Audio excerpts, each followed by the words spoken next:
You found your way back here, to where the boundary between reality and nightmares blurs. Get comfortable. Tonight's horror stories might just keep you up all night. It was December 31st, New Year's Eve. My friend Harry hired me to watch his dog, Bailey, for the weekend while he was out of town for the new year. I'm 34, he's 26, so I don't have that same urge to go out and party for New Year's Eve like he does. I was more okay with making some money and taking it easy for the night. New Year's Eve was on a Saturday. He left for the city early in the day. When I got there, he'd be back Sunday night.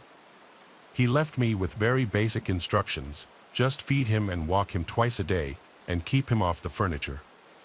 Bailey is a very small husky mix.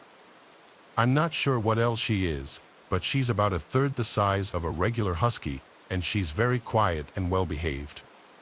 Hence why Harry was okay with me watching her instead of a dog sitter. I brought a backpack which contained my laptop, charger, toiletries, and a change of clothes for Sunday. Harry and I don't go way back.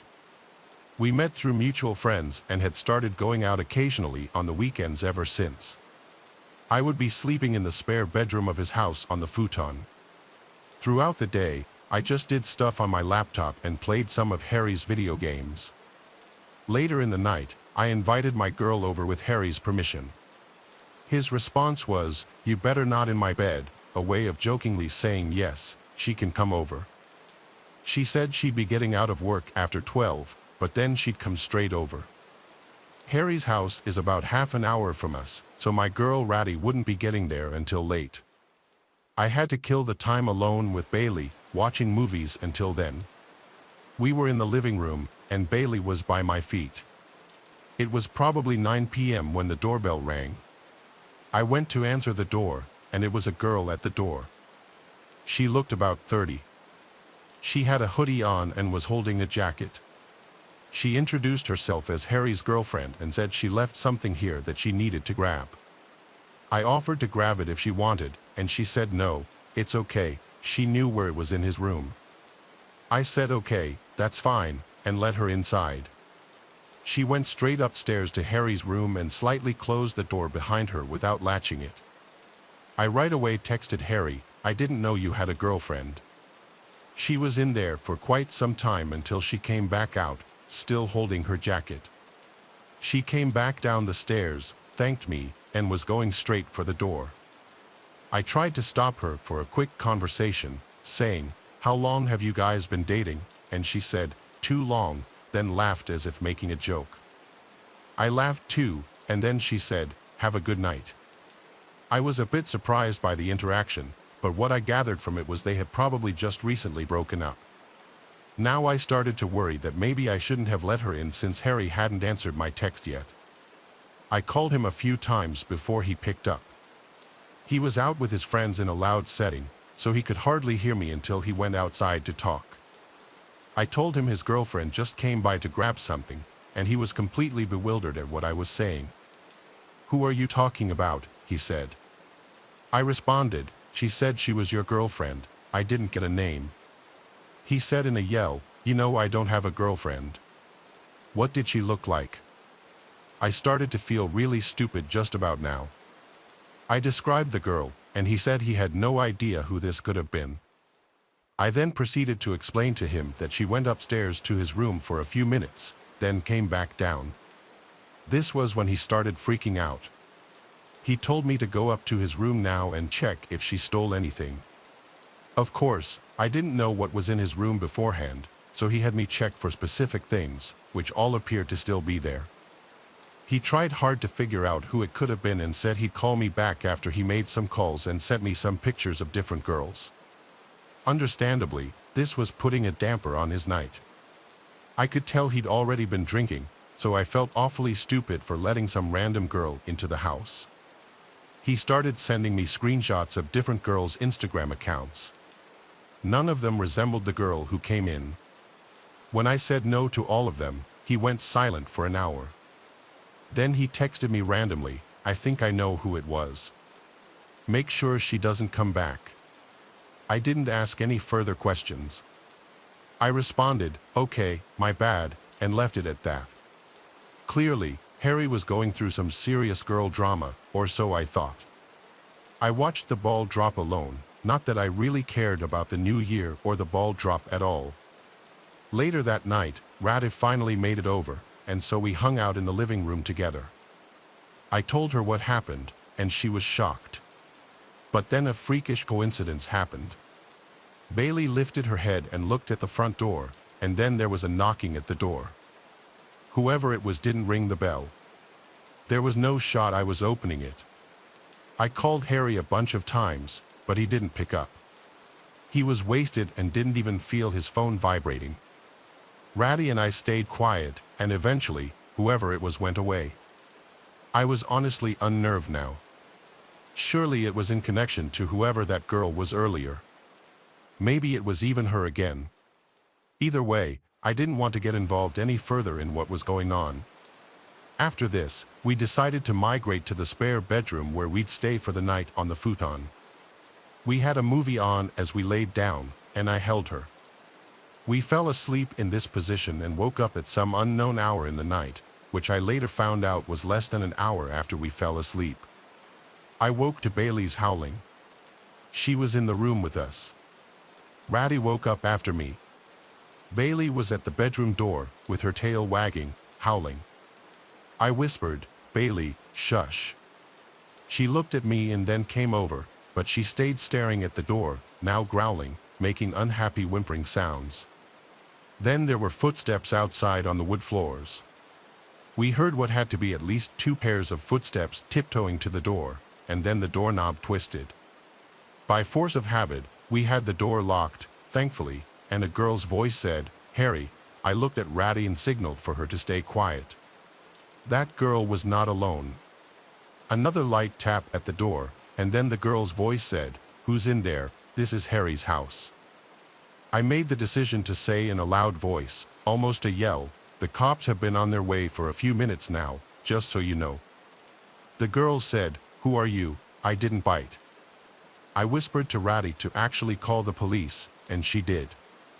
The entire time she whispered into the phone. I said loud and clear, "I dare you to do something, because by the time you do it, the cops will be running through the front door." I heard a whisper on the other side of the door, then multiple pairs of footsteps walking away from the door. We stayed in the room waiting for the cops to get there. Since the front door was left wide open by those people, the cops came right in. The house was clear by this point. I gave my entire recount of the story and then called Harry multiple times until he finally picked up, still sounding pretty drunk. One cop talked with him on the phone for a few minutes while I sat with Ratty speaking with another cop. After all this was said and done, the accepted assumption was that there was a key in Harry's room taken by that girl from hours before. This was a pretty messy situation since Harry couldn't just come all the way home this late. He practically begged me to stay the rest of the night. I had rather go home. I stayed because I felt responsible for letting that girl in the first place. I stayed locked in that room the rest of the night with Bailey. I literally wedged a chair against the front door, some half-ass attempt at keeping them out if they decided to return. By morning, though, it seemed that they didn't return. Harry came back earlier that day than originally planned. I'm not going to air out any more private information to the internet than I already have, just in case anyone who knows him can figure out this story is about him. But he did tell me who he thought the girl was, and the story behind it proves that men have to be careful too with the women they choose to interact with. That girl and whoever was with her's intention of breaking in wasn't to steal anything evidently, which is the scariest part. He changed his locks ASAP. I can't even imagine staying in that house if I were him after this. However, it's been a year and as far as I know, nothing has happened unless he's keeping more to the story he told me a secret.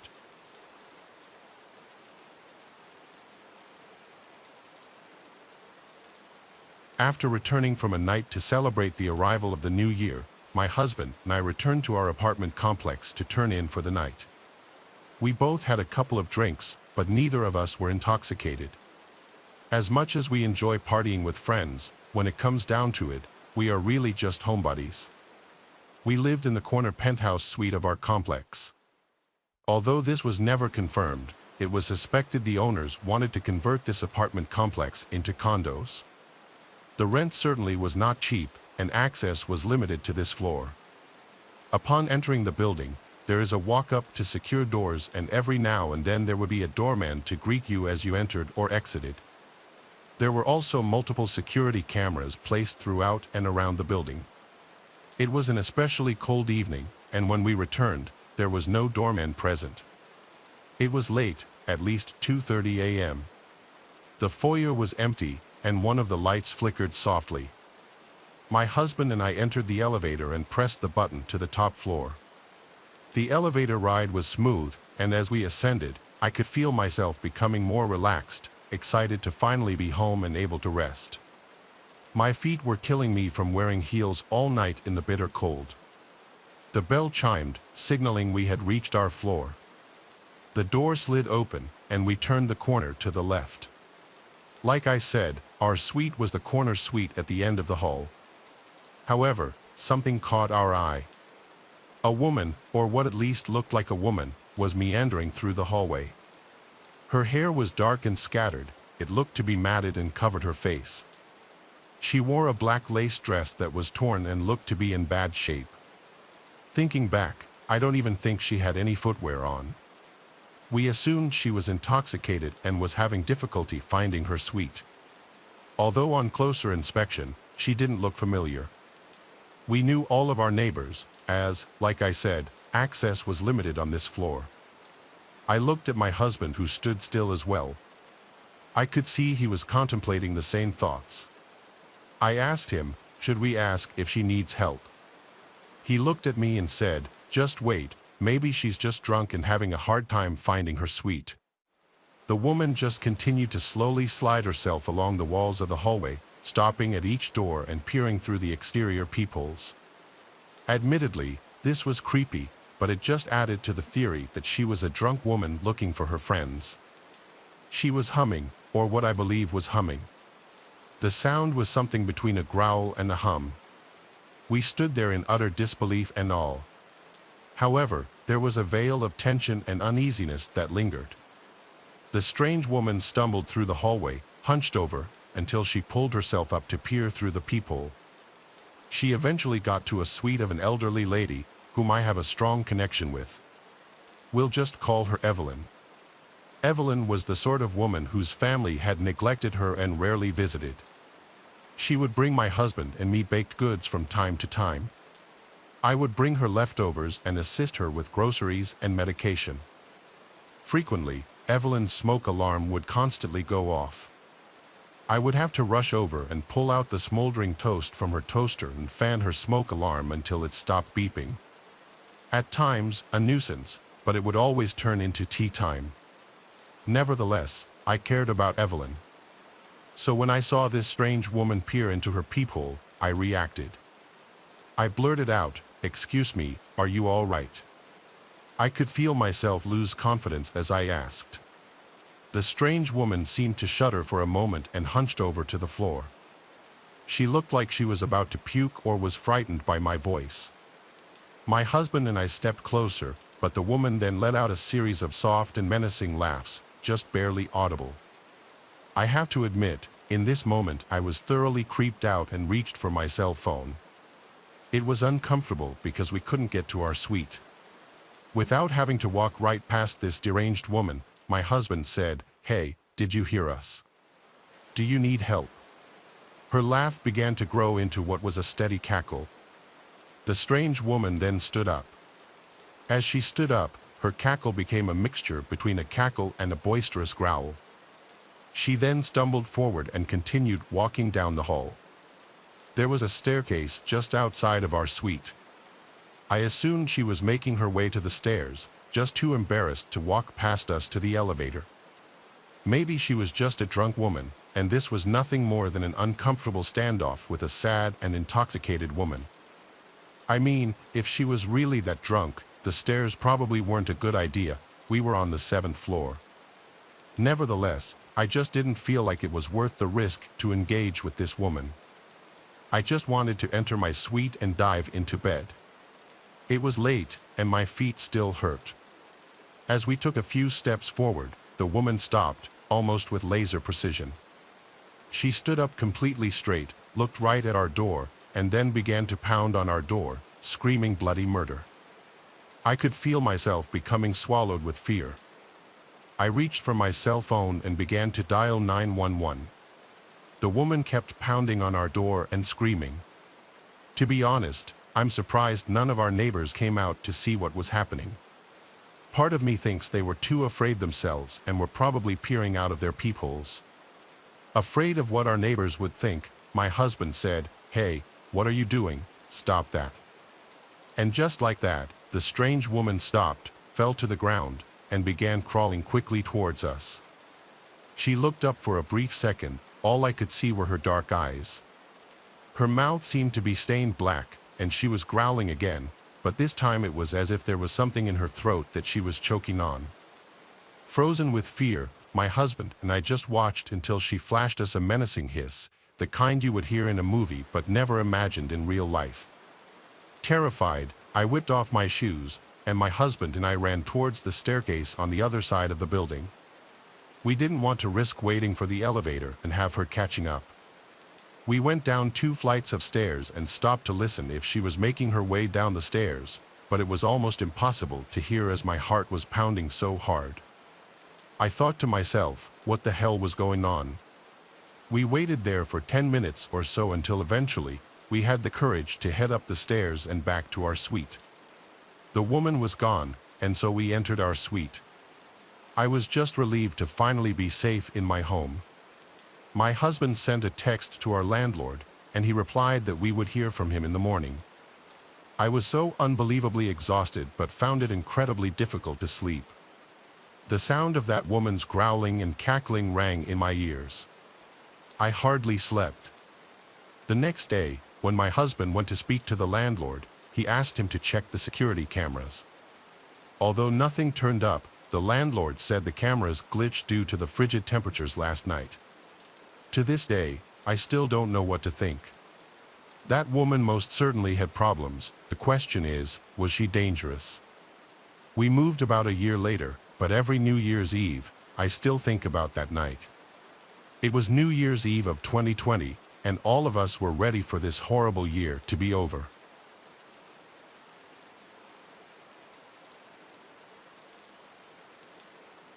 A couple of years ago, when I was in college, I went to a New Year's Eve party. For a little bit of background, I'm a female and lived on campus but went home for winter break.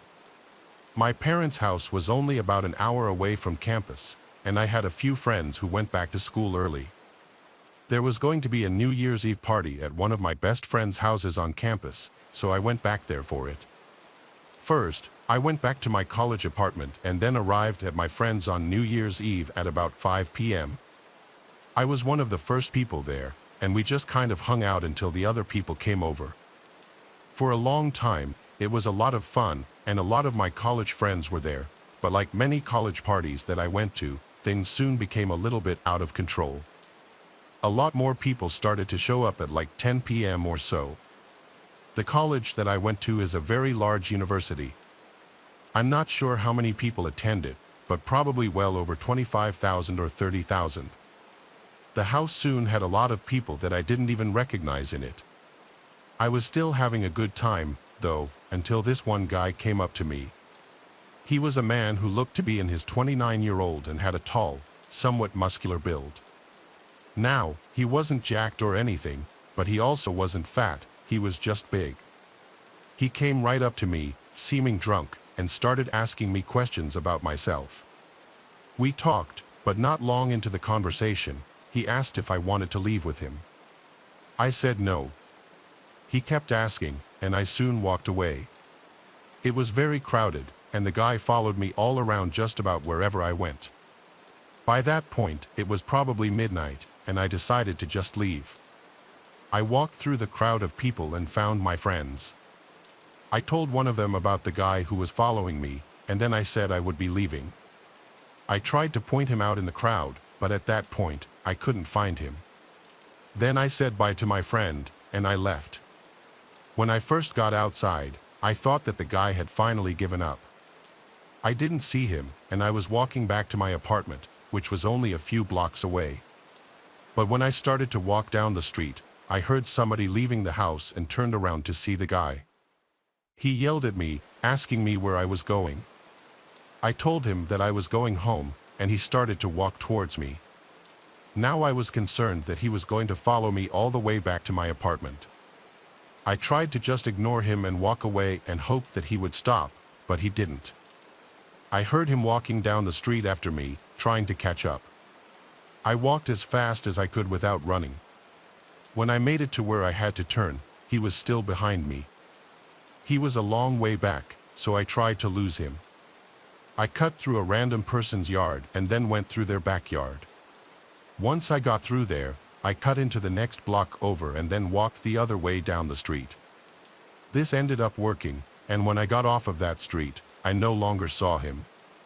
I was able to make it back to my apartment, and I even checked outside when I got back to make sure that he didn't somehow follow me. Everything was fine, and I went to bed shortly after. The next day, I went back to my parents' house because classes didn't start for college for about 2 more weeks. After driving back home, I arrived sometime in the early afternoon. It was then that I saw I was added on Snapchat by someone. It was a guy named Basil. I didn't automatically assume that it was the same guy from the night before.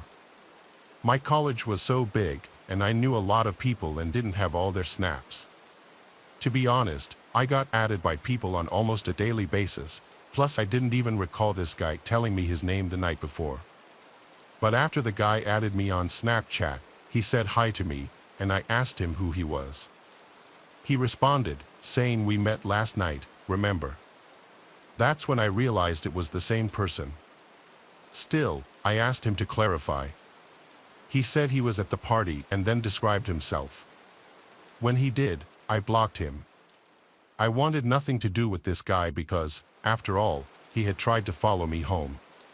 After that, he did not contact me, but the story doesn't end there.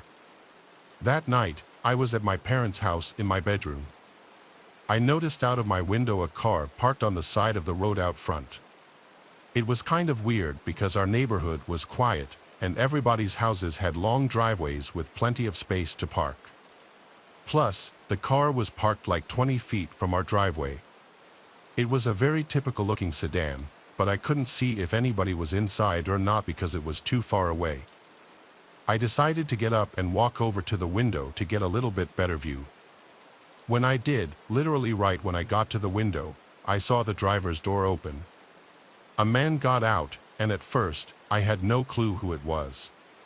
But then the guy came into our driveway and walked along the side of it. When he got a little bit closer, I realized it was the same guy. This really blew my mind.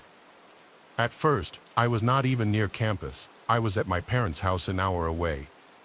Why was he here? I watched him walk all the way up the driveway, but he didn't go into the front yard. Instead, he went around the side of the house and out of my view. It seemed as though he was going into the back. I hurried out of my room and found my parents. I told them about the guy, and then I called the police. We carefully went to a window in the back of the house and looked out to try to see the guy. It was really dark back there with many opportunities for places for him to hide. We didn't see him, but we knew that he was back there somewhere. For the next few minutes, he remained hidden. Then the police arrived. They came to the front door, and we let them know that the guy was probably hiding in the backyard. Our property was searched, and the man was located. He tried to run away, but was caught before making it off of our property. It turned out that the guy didn't even go to my college. He had found my location through the brief time that he had me on Snapchat because my location was on. This is an experience that is still almost unbelievable to me to this day. I feel lucky that I noticed the car and saw the man get out. If I didn't, I would not have known that it was his car or that he was hiding in the backyard. What he planned to do, I'm not sure, but I'm glad that we called the police.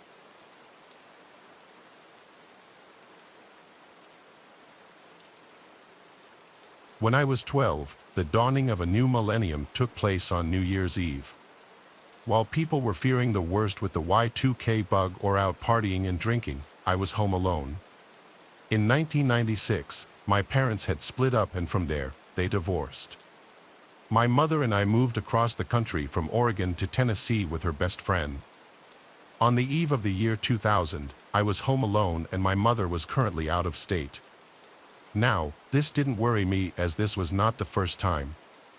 I often came home to find a note on the kitchen counter saying that they had gone to Florida for a few days and that there were groceries in the fridge. Since the divorce, she was habitually leaving me alone for long periods of time to go to Florida. We lived on a relatively quiet road surrounded by trees and set a few miles out of town. I knew most of the people, if not by name then by face, enough to wave and have a small chat with. I had never been given a reason to be afraid of being alone. On the night in question, I was staying up late watching television. I remember I was watching the movie His Bodyguard on the USA channel, and I had most of the lights on in the house. Not because I was afraid, but because at 12, I wasn't concerned with the electricity bills or even saving the environment. I felt completely safe and protected within my little bubble of home. As I was watching the movie, I kept hearing these weird sounds outside, but I remember thinking it was probably the neighbors. Though they weren't extremely close, a couple of them were having a party or people over for the holiday. About halfway into the movie, however, the power in the house suddenly went dead. I sat on the couch for a minute, just sort of in a panic daze because it was near midnight and pitch black. I remember thinking the power must have gone out and that it would come back on, so I just decided to sit on the couch with my blanket and wait. A few minutes passed by when I heard a noise in the kitchen where the back door is. My heart started racing in my chest because I thought it sounded like the back door being shut. The back door sits just off of the dining room, which is connected to the kitchen and leads directly into the living room where I was currently sitting on the couch. A few seconds passed after I heard the sound, and I was straining my ears to pick up anything that wasn't supposed to be there.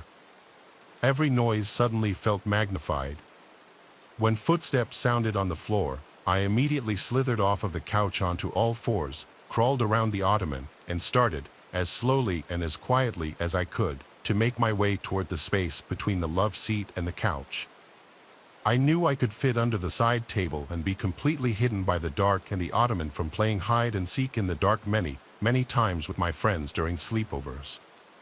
I was nearly there when the footsteps became more apparent. I knew from the sound of them that whoever it was making their way through the kitchen now toward the living room. They weren't hurried or anything, it was just like they were moving around in the kitchen. I glanced up from where I was crouched on the floor, and to my horror, there was a dark silhouette standing in the doorway between the two rooms. To my credit, I didn't scream, however, I did panic. I stood immediately to my feet from my hiding spot and I ran down the hallway. I believe the only reason I wasn't grabbed by now is because the person chasing me had to get around the ottoman in the dark to follow me. I did what all children would do when they're afraid. I bypassed the front door, the guest bedroom, the bathroom, and I ran to the farthest door down the hallway, my room. In all honesty, I probably wouldn't have been able to get the front door unlocked and open in time as it was right off the side of the couch. As I ran into the room, I slammed the door shut and locked it. However, the lock was simply one of those little turn knobs that you can easily pop with a butter knife. I had barely gotten the door shut and locked and the person on the other side knocked on it. I have no idea why they knocked, if they did it to mock me or to scare me, but I knew in my heart that my little lock was not going to keep whoever it was on the other side out of my room. It didn't keep my mother out when we were arguing, and it certainly wouldn't stand up to brute force. I was panicking and on the verge of tears when the person started laughing. That after he had stopped, though being under my bed gave me no feelings of being secure. I didn't come out from under it because I simply had nowhere else to go. I thought about trying to go out the window, but I was afraid he might expect it and therefore be waiting for me on the other side. It was also several feet off the ground as the house was built on a raised foundation. I remember laying under my bed, terrified, for what felt like hours. At some point, I must have fallen asleep because I awoke the next morning to daylight. The fear of what had happened came back to me as soon as I registered where I was and why. Scared that whoever had been in my house might still be there, I decided to crawl out the window and run to a neighbor since it was daylight outside and therefore I felt less afraid. Crawling out this kind of window was a lot harder than it looks, and I did it less than gracefully as I was not, and still am not, the most coordinated person. Once I was back on my feet, however, I carefully made my way around the house. That's when I noticed that the back door was wide open. Scared, but feeling braver now that I was outside and that it was morning instead of pitch black night, I walked back up the steps and started peering inside. Seeing nothing out of the ordinary, meaning no terrifying man leering at me basically, I decided to go inside. Looking back, I cringe at how stupid this could have turned out, and I wish I would have told my younger self to make the smarter move and just go get help. But thankfully, no one was inside the house. I did a terrifying, heart-pounding room-to-room check, looking in closets and under beds, behind the couch, and anywhere I thought even a small child might be able to fit. I even popped the lock on my mom's bedroom so I could check it, and then relocked it afterward. When I was positive there was no one there, I went back to lock the back door.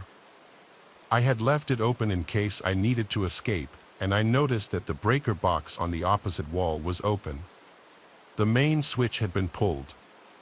I flipped it back on, locked both locks on the back door, and checked all the windows and front door. Then I called my mom, where I once again broke down crying hysterically. She called a coworker, who came and stayed the entire day with me as they drove back.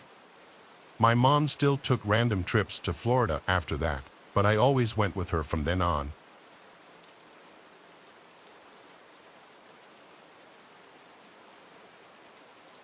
A few years ago, when I was 18, I was coming home from watching the fireworks display on New Year's Eve.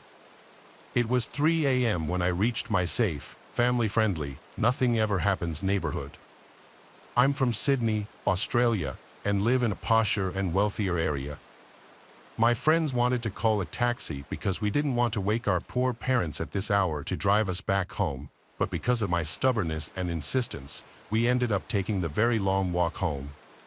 My friend Kieran was complaining most of the time. I guess I can't blame him. Bevis was just silent and compliant, and I was cheerful. When we reached almost my street, we split ways.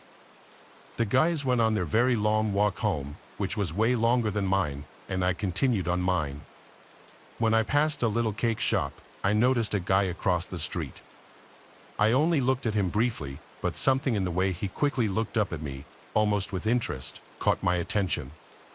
I hurried on anyway because I'm usually paranoid about things, and 99% of the time, it's just me being paranoid.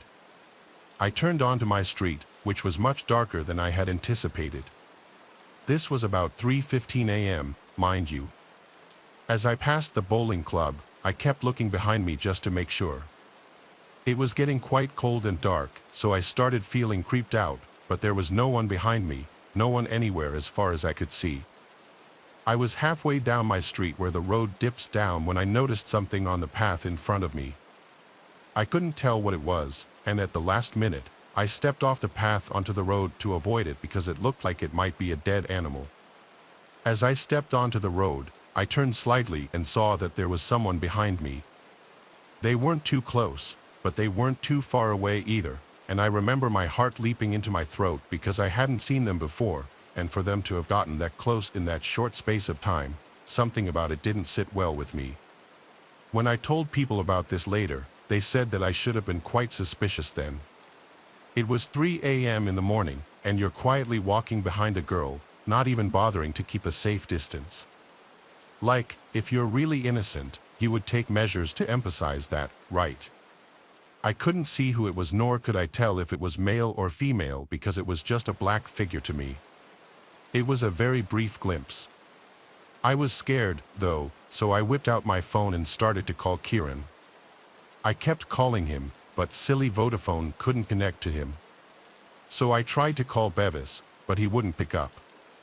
I kept this up at least 5 times, getting increasingly anxious but daring not to look behind me to see if he was still there. I'm glad I didn't actually. I think I would have really freaked out if I had confirmed it. By that time, I'd reached my driveway, and I hurried up it thinking I was safe. But as I was halfway up, I looked over my shoulder again, just really quickly, and I saw the figure there again. The way I explained this next bit is going to be hard because I was really confused and muddled. On one hand, it may have looked like he was merely passing my driveway, but on the other hand, I am much more certain that it looked like he was just about to step onto the driveway as if to walk up. At that precise moment that I thought that, it occurred to me that he might be my brother Hubert because no one else would bother walking up my driveway.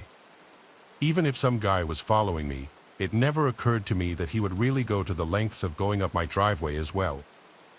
I thought I was completely safe because I had the advantage of having my house close by when he started following me. However, something about the build of this figure didn't seem like Hubert to me, so I hurried on anyway. My beautiful, wonderful, amazing mother had stayed up to wait for me, and I'm so glad because she opened the door for me as soon as I knocked. I hate to imagine what would have happened if I'd had to wait for a while. I went inside, but I left the second door open and the outside light on because I thought Hubert might be coming in any second now. But Mom was like, "You can turn them off. Your brother came back 2 hours ago." I did get a little bit creeped out, but I just dismissed the thought because we are so quick to always think we're safe. I closed the door, shut off the light, and went to get a drink of water, and Mom went to bed. I went to my room to grab my clothes and then went to the bathroom to take a shower. I switched off the living room lights. This is sort of funny now that I think about it.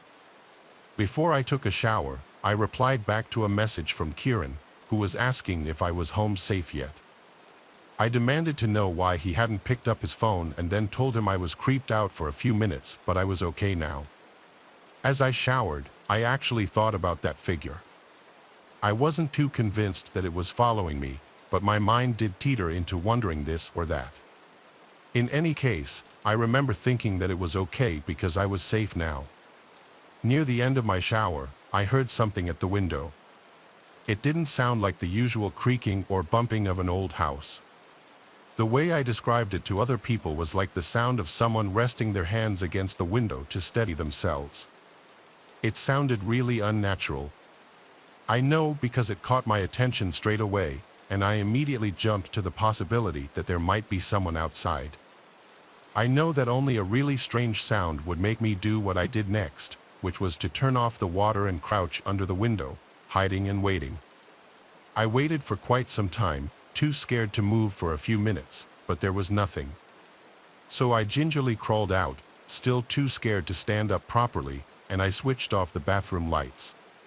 But then it was impossible for me to dry myself and dress myself, so I turned on the heater light, which is much smaller and dimmer. As I did that, I noticed that there was a very small blue light there that certainly didn't belong there.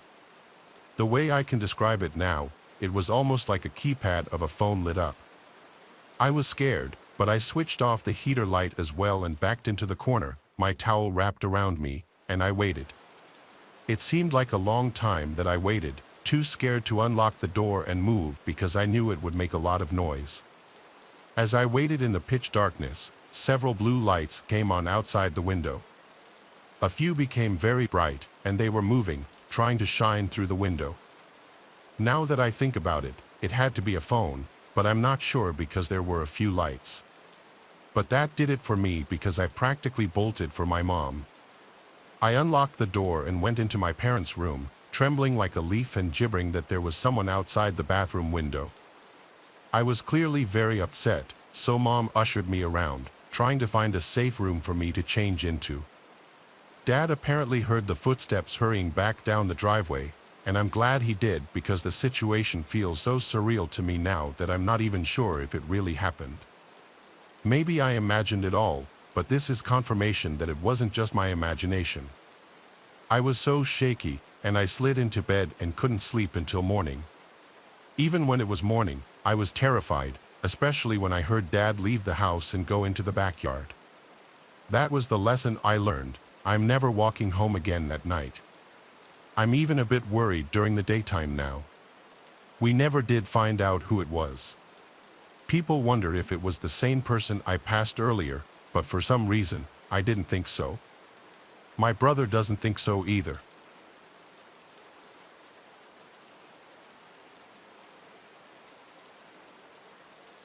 This past New Year's was my and my boyfriend's 4-year anniversary. We typically don't do much, so this year, we decided to make it special by planning a romantic getaway. At the time, the two of us were living in Seattle, and we wanted to rent a cabin in a snowy small town for the weekend. We found a cabin on Airbnb with a hot tub, and we were sold. The cabin was, of course, the last house on the road. To get to it, you had to drive down a small remote private road that ended in a roundabout. Off the roundabout was a long uphill driveway leading up to our cabin. We got to the cabin, and it was snowy and beautiful. The cabin itself sat on top of a garage, and you needed to take stairs on the back side of the property to get to the front door. When we got inside, there was a booklet with all the cabin's info outlined. The book said that during the snowy season, don't be surprised if their contracted snow plowers showed up to clear off the driveway. Okay, sounds good. So we unpacked and realized that there was no service on either of our phones, but the booklet told us that there was a landline in the cabin if we needed anything. We spent the first night by the fire, playing board games and drinking wine. The weekend was exactly what we needed. We planned to spend the next day in town, and that night I had booked us a reservation for a nice dinner. We were gone almost all day, only returning briefly to get dressed up to enjoy some good food. Dinner was great, and we were excited to head back to the cabin for some champagne and hot tubbing. While at dinner, the temperature had dropped, and it snowed for the first time that day, coating everything in a fresh layer of powder. We drove down the private road and got to the driveway. At that point, my boyfriend stopped the car, headlights shining in front, and asked if I noticed the new tire tracks. I looked at the driveway, hoping to quickly disregard the new tire tracks, but there they were. Immediately, we remembered that the snow plowers could have stopped by, but the issue was we saw the tire tracks because of the snow, and who plows in the dark. We also knew that once we were at the cabin, we had no service on our cell phones. So we figured we would head back into town and message our Airbnb host and ask if they or any of their friends had stopped by. We waited for a while in town for a reply from our host, but we didn't hear back. We could have called, but at that point, it was past 10, and we didn't want to be bad guests. We figured we blew the whole thing out of proportion and might as well head back to the cabin. After all, I am big into true crime and spooky subreddits and horror movies, so I was probably just psyching myself out. My boyfriend drove us back. This time, we actually drove up the driveway towards the top of the hill. Part of the driveway, though, I noticed something. My stomach dropped as I noticed footprints on the property. We backed down the driveway and took a closer look to see if there were any more footprints. From what it looked like, someone had driven up the driveway, then reversed down, parked, and then got out of the car and walked all around the property. The property was quite large, with tons of trees and brush, and we knew that these footprints could go anywhere. The moment we saw the footprints, we decided to call the police. We figured it was better safe than sorry, and we would just have the officer go onto the property with us to check everything out. We drove down the road till we got service, called the police, and waited for their arrival. The policeman showed up, and we followed him onto the property. The officer scanned the property and determined there was no one out there. Obviously, we were a little bit shaken up and very embarrassed. We thanked the officer as he left. Needless to say, neither of us wanted to sit in a hot tub in the dark woods after what had happened.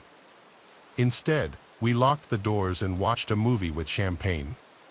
We were both tired from the day and passed out pretty quickly. At 2 a.m., we both woke up on the couch with the TV on and all the lights laughing about how the night didn't turn out as planned. As my boyfriend went to brush his teeth, we heard a noise. It sounded mechanical and only lasted a few seconds. We looked at each other and froze. The garage door, there are very few reasons that someone would need to open the garage door of a guest-occupied Airbnb at 2 o'clock in the morning. Like I said, we woke up with all of the lights on, and the cabin had lots of windows. We knew that if someone was outside, they knew that we were here and that they could see us. I immediately grabbed the landline and dialed 911. Once again, we sat crouched in the Airbnb, praying for the police to arrive. We knew that whoever had made those tracks was still on the property, and this time they were making noise. As I sat talking to the operator, we heard a bang on our balcony as if someone was throwing something up onto it. I was losing my absolute mind when the operator told me the police were nearby. All of a sudden, they were there. We saw the police lights and watched them search everything. Then, soon, we heard banging on the door. It was the police, and we were okay now. At the door were two policemen, one in front of us and one a little behind, kind of kicking around the snow and looking at the ground. I immediately noticed the police officer in the back as the officer who did the initial check on the property. The officer told us that not only was the garage door shut, but it was locked, and again, there were no signs of someone on the property. We discussed leaving, but the officer said the road conditions were too dangerous at that time of night. I looked at the officer who had to come out to the property twice, and I felt I had deeply disappointed him. My boyfriend and I went back inside, locking all the doors again, and we tried to sleep. The next day, we were leaving. While we survived the night, I didn't feel right in the cabin anymore. It was forever the spooky cabin in my head, and I just wanted to leave. As we packed, we heard the same noise that we heard at 2 a.m. That's when I had the realization that it was the heater all that time. It was just the heater in the garage making this noise. My boyfriend looked at me and immediately said, "You need to give up your murder shows," and then walked away. As for the banging on the balcony, it was just a perfectly timed fall of a pine cone. I promise I'm not paranoid.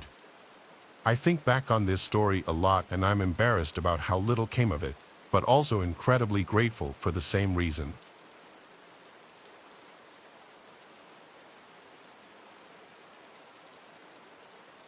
I've worked in manual labor my entire life, but I took a gig hauling trucks for a few years in the early 2000s. I got an offer for a package that I couldn't refuse in the way of full-time pay with part-time hours if I could meet the arrival times. I got insurance benefits, everything an employee dreams about. I got my commercial driver's license as well as a few other certifications, and found myself on the road just a month or so later. I had a lot of jobs where things got weird or just crazy, but one particular evening makes the others pale in comparison. I don't like stories with a lot of fluff, so I'm just going to jump right into it. I was on a return trip from Oregon to Minnesota. I had already made one delivery, hooked up a second, and was now technically on my way home. This was about the halfway point. Weather was great, I was feeling good and motivated. My time on that trip was well ahead of schedule, so I made sure not to push it or burn myself out. I found it super defeating to get home from a long haul and be too exhausted to enjoy it. It's always better to take a little time and stay level. I also have a bit of a heart condition, so heavy caffeine intake isn't an option for me. Most of my life has been all natural, using whatever remedy I could come up with to keep my energy up. The biggest influence was just a good diet, exercise, and a consistent sleep schedule. That means I stopped every night generally at the same time, got a good amount of rest, and that's it. Many of my trips were clocked to the very last second, but I managed to always arrive on time. I passed over the Idaho border and started gunning through Montana. Lots of beauty, but ultimately not much in the way of civilization out there.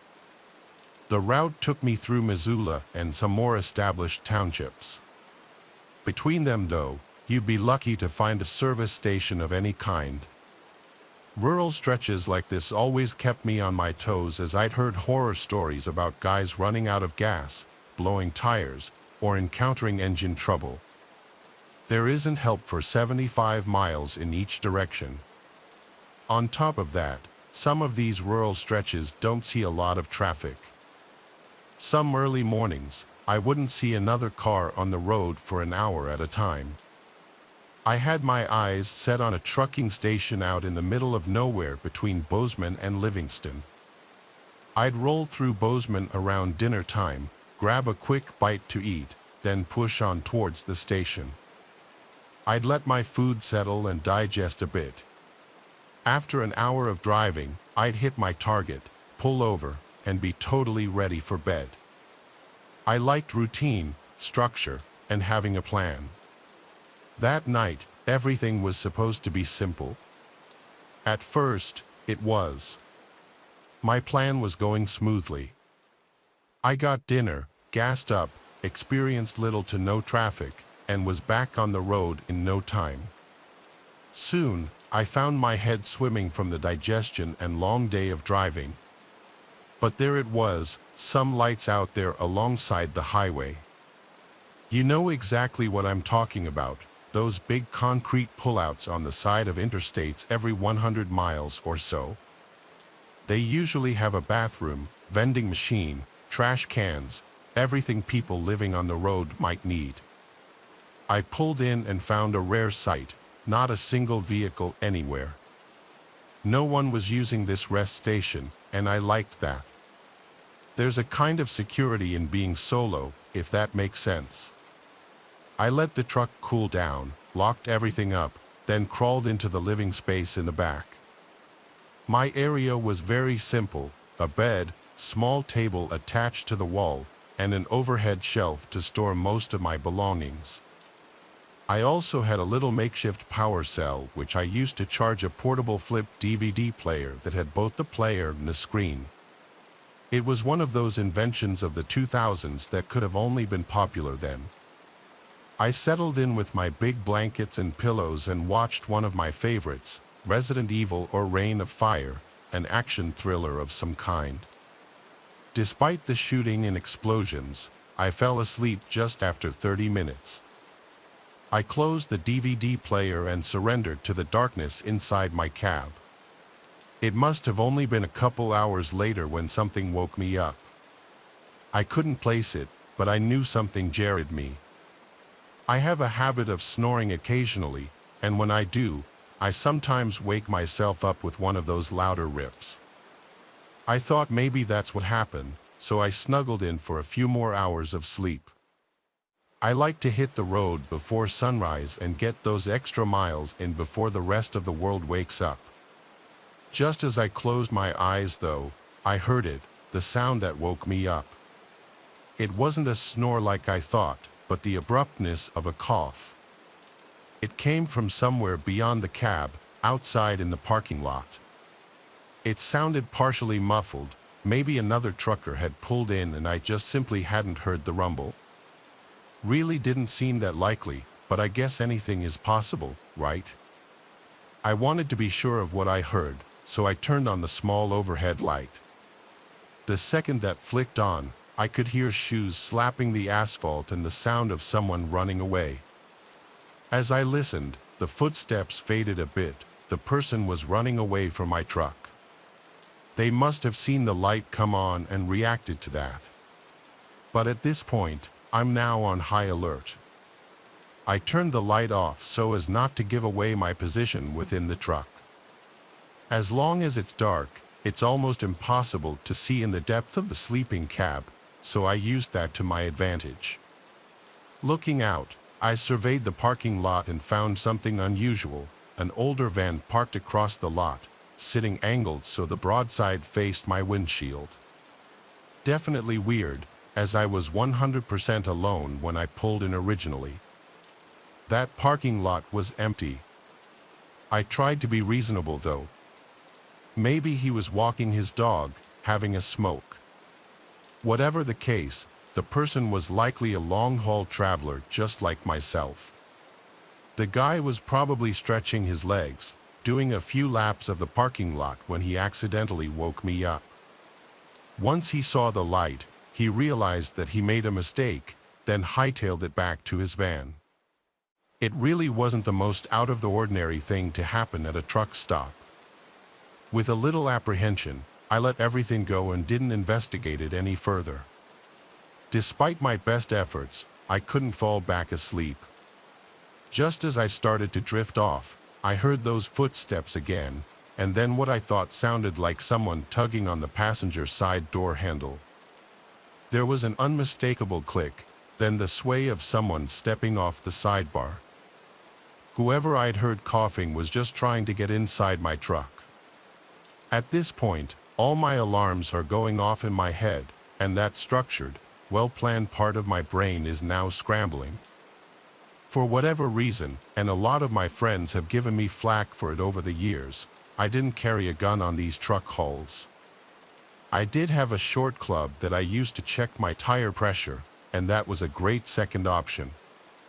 At this point, I believed my best choice was to nut up and confront whoever was milling around the parking lot, let them know that my truck wasn't public property. All at once, I threw the passenger door open and clicked my flashlight on. I had a small, steady streamlight that could reach something like 30 yards, not with the puffy yellow flare of a cheap flashlight, but with a white, concentrated light. I swept it back and forth, saw nothing, so I started inspecting the truck and the trailer. I saw nothing at first glance, so I hopped down and did a full lap of the rig. Still nothing, not even underneath it. Only one option left now, time to go look at that van.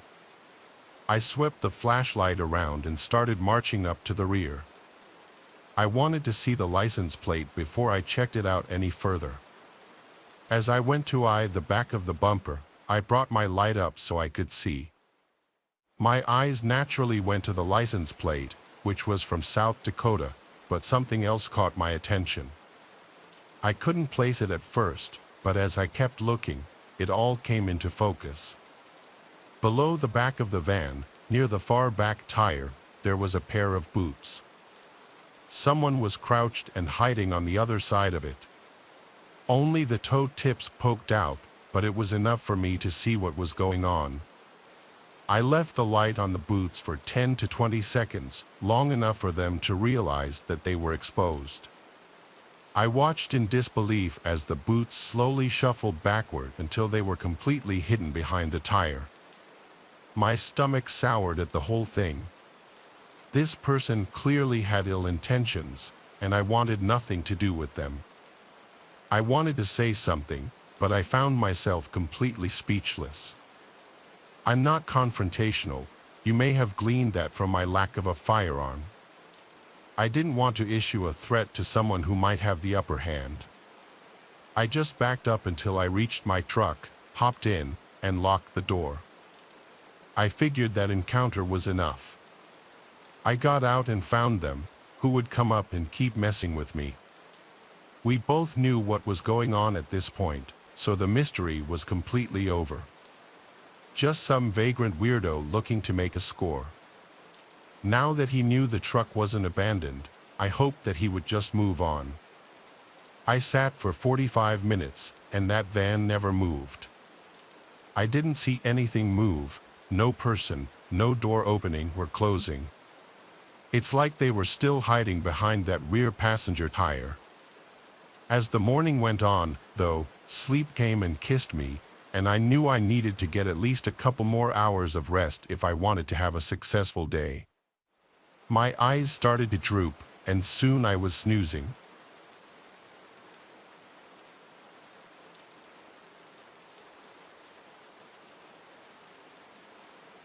All started with a camping trip.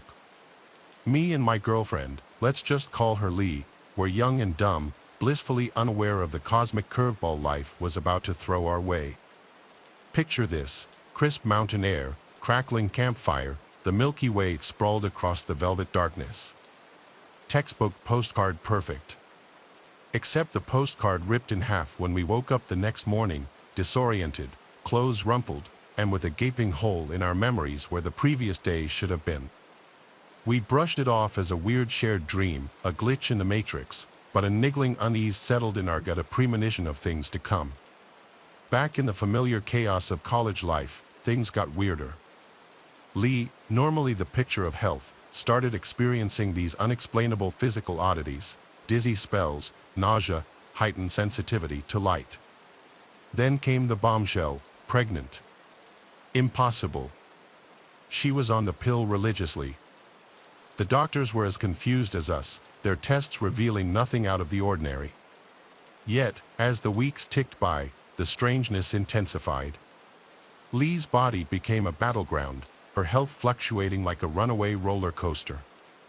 One week she'd be glowing, energetic, the next, pale and listless.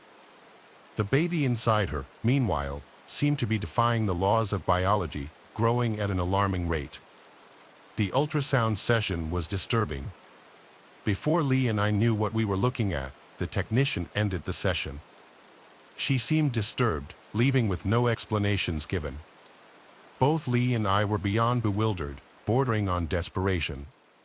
My countless calls to the specialist's office only yielded the frustrating response, "The doctor is busy. He will call you back." But that call never came. Determined to uncover the truth hidden in those ultrasound images, I took matters into my own hands, parking myself near his car after his workday. The specialist was visibly shocked to find me there. There was no subtlety in my approach. I practically tried to force an answer from him. His bewildered expression shifted as he hesitated before urging, "Tell your wife to get an abortion." That's all I got from him, nothing more. His profound fear caught my attention. I couldn't fathom why he seemed so terrified about our baby's unusual condition. Then, the arrival of a black van nearby intensified his distress. His eyes fixated on it, and the fear seemed to double. As I left, deliberately passing close to the van, the driver's window lowered. Two men in suits and sunglasses shot me an eerie look. As the doctor drove away, the van started up, following him ominously into the unknown. The fear gnawed at me, a constant unwelcome companion. It was this creeping sense of being watched, a feeling like unseen eyes were tracking our every move. Then came that night in the apartment. We woke up, not to the comforting hum of the fridge or the distant sirens of the city, but to a bone-chilling silence, broken only by the frantic thumping of our hearts. In the inky blackness, a presence loomed, unseen but undeniable, radiating an oppressive dread that seeped into our very bones. I am telling you, that night there was more than us in that apartment. Only the Lord knows what that presence was, but it felt otherworldly. We fled that night, seeking refuge in Lee's parents' house, the unease clinging to us like a second skin. That's when I started getting anxiously suspicious about the gap in our memories from the night out camping in the wild. The pieces started falling into place, the strangeness of that event, the unexplainable pregnancy, the constant feeling of being watched. They all pointed toward something not of this world. The doctor's frantic insistence on more tests, his desperate pleas for termination. What further fueled my suspicion was that the doctor always had excuses not to see us or kept the sessions ridiculously short, never giving any clear answers to any of our questions. To myself, I wondered if it was his way to punish me for the time I creeped up to him in the parking lot, or if he was hiding something from us, possibly both. This wasn't a normal pregnancy. This was something else entirely. God knows what. Lee, bless her heart, refused to listen. Motherhood blazed in her eyes, a fierce determination that trumped logic and fear. She was going to have this baby, no matter what the test said, no matter what dark secret it held. Eventually, I decided it's better to let her live her naive dream. Denial can be bliss. I was hoping that she was right. I was hoping it was merely me being paranoid. If the baby was abnormal, we would have it anyway if that is what she wanted. The climax arrived like a sucker punch. Lee went into early labor, the doctors acting frantic, their faces etched with worry. Then came those two men in suits, their expressions unreadable, barring my entry to the delivery room like guardians of some forbidden secret. It was like they were hiding something, something terrifying. When they finally let me in, it was over. The baby, they claimed, died during the procedure. We never saw the body. some fabricated story about a mix-up, an admin error. A wave of relief washed over me, an undeniable sensation despite the crushing grief clawing at my insides, a hollow echoing in my chest. Lee was devastated. It was slow, but time heals all, and she recovered. The years that followed were a haze: marriage, 3 beautiful, normal children, a life built on laughter and love. We tried to build normally and succeeded to a large extent. And that is our story. Yet it does not end there. Sometimes I wish it did. Ignorance would have been a simpler path. Something was off. Both of us shared nightmares, became our unwelcome souvenir. We never spoke of them, but the knowing glances confirmed our mutual torment. Weeks of normalcy could be shattered by a single morning, both of us awakening as if we'd relived that night in the wilderness every time, both of us at the same time. Its synchronized nature was disturbing. These random nightmares could come at any time. It couldn't continue. When our youngest, barely 5, noticed our erratic behavior, his innocent question cut deep: why are mommy and daddy in such a bad mood some mornings? Desperate for answers, we confided in a trusted psychologist. He suspected suppressed joint trauma and referred us to a hypnotherapist and her practice partner. Our separate but simultaneous sessions with the 2 hypnotherapists uncovered the horror. It all came out, or most of it in any case, or so we believe. Gosh, I think we would have preferred the amnesia. The memories were horrific: the oppressive silence of the woods, the sudden blinding light that filled our tent, the feeling of weightlessness as we were lifted skyward, the colossal metallic craft hovering silently above. Then came the figures themselves, tall and slender with elongated limbs and skin that seemed to shimmer in the otherworldly light, their faces shrouded in shadow, radiating an unsettling calm.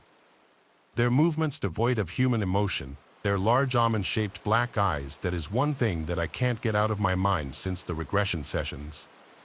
And of course, those creepy 6-fingered hands touching everywhere. The details were terrifyingly clear: the sterile examination rooms, the cold metal instruments, the unsettling hums and piercing screams. We were not the only ones. They forced us apart. They controlled our bodies and movement. We were taken to separate rooms where we endured unspeakable experiments. From me, they extracted samples, a primal instinct telling me it wasn't what later transpired with Lee. For her, they did something far, far more monstrous, invasive, and unbelievable, manipulating her body and planting the unwelcome seed of that child. We didn't know their motives, but had to endure their cold touch and emotionless indifference. Emerging from the therapist's office, we clung to each other, trembling, tears mingling with the bitter sting of confirmation. Those fragmented memories finally coalesced into a horrifying whole, confirming our darkest suspicions. We weren't just abducted, we were subjects in some experiment, unwilling pawns in their grand design. Regular therapy sessions became our battleground, where we wrestled with the horrific memories and lingering trauma. Despite the semblance of normalcy we rebuilt, the shadows of our experience clung to the corners, whispers of what if clinging to the air. But the heaviest shadow loomed large: the baby, the one we lost. The burden became unbearable, a weight threatening to crush us both. I embarked on a mission for answers, tracking down the retired doctor across state lines in a Sarasota restaurant. Years etched on his face mirrored our own. He unveiled the truth: the 6-digit codes on tiny limbs, the oversized head, the huge black eyes like bottomless voids. Each unsettling detail chipped away at our hope, while the revelation of its survival, spirited away by shadowy figures claiming government affiliation, plunged us into a new abyss of fear and confusion. There's more to the story, secrets too unsettling to share in the open, but one even if the answers lead us deeper into the darkness.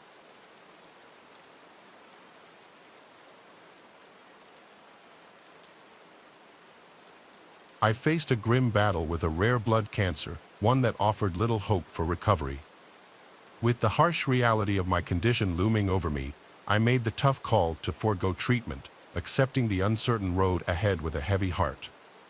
In the weeks leading up to Christmas of the year in question, our secluded farm on New Zealand's South Island bore witness to a peculiar phenomenon. Strange lights danced across the evening skies, their erratic movements defying explanation. At first, we mistook them for PLS, but their sudden shifts and unpredictable patterns hinted at something more enigmatic. Our farm, nestled in solitude and isolation, seemed a world unto itself, far removed from the chaos of urban life. The sightings of these mysterious lights became our own private intrigue. We refrained from discussing it with anyone. One night, a week before Christmas, as we sat down for dinner, I noticed through the window a light descending on the paddock next to the house. When it touched the ground, I could see it was a disc-shaped craft. Instinct kicked in, and I reached for my trusted hunting rifle, hands quivering with a blend of fear and determination. But before I could even grasp it, they emerged, creatures straight out of a nightmare, their insect-like forms contorting in the dim light of our home. There they were, right inside our lounge. No idea how they so suddenly entered. It's like they just materialized. Their presence suffocated the air. It felt like the gaze of these four beings pierced one's very person.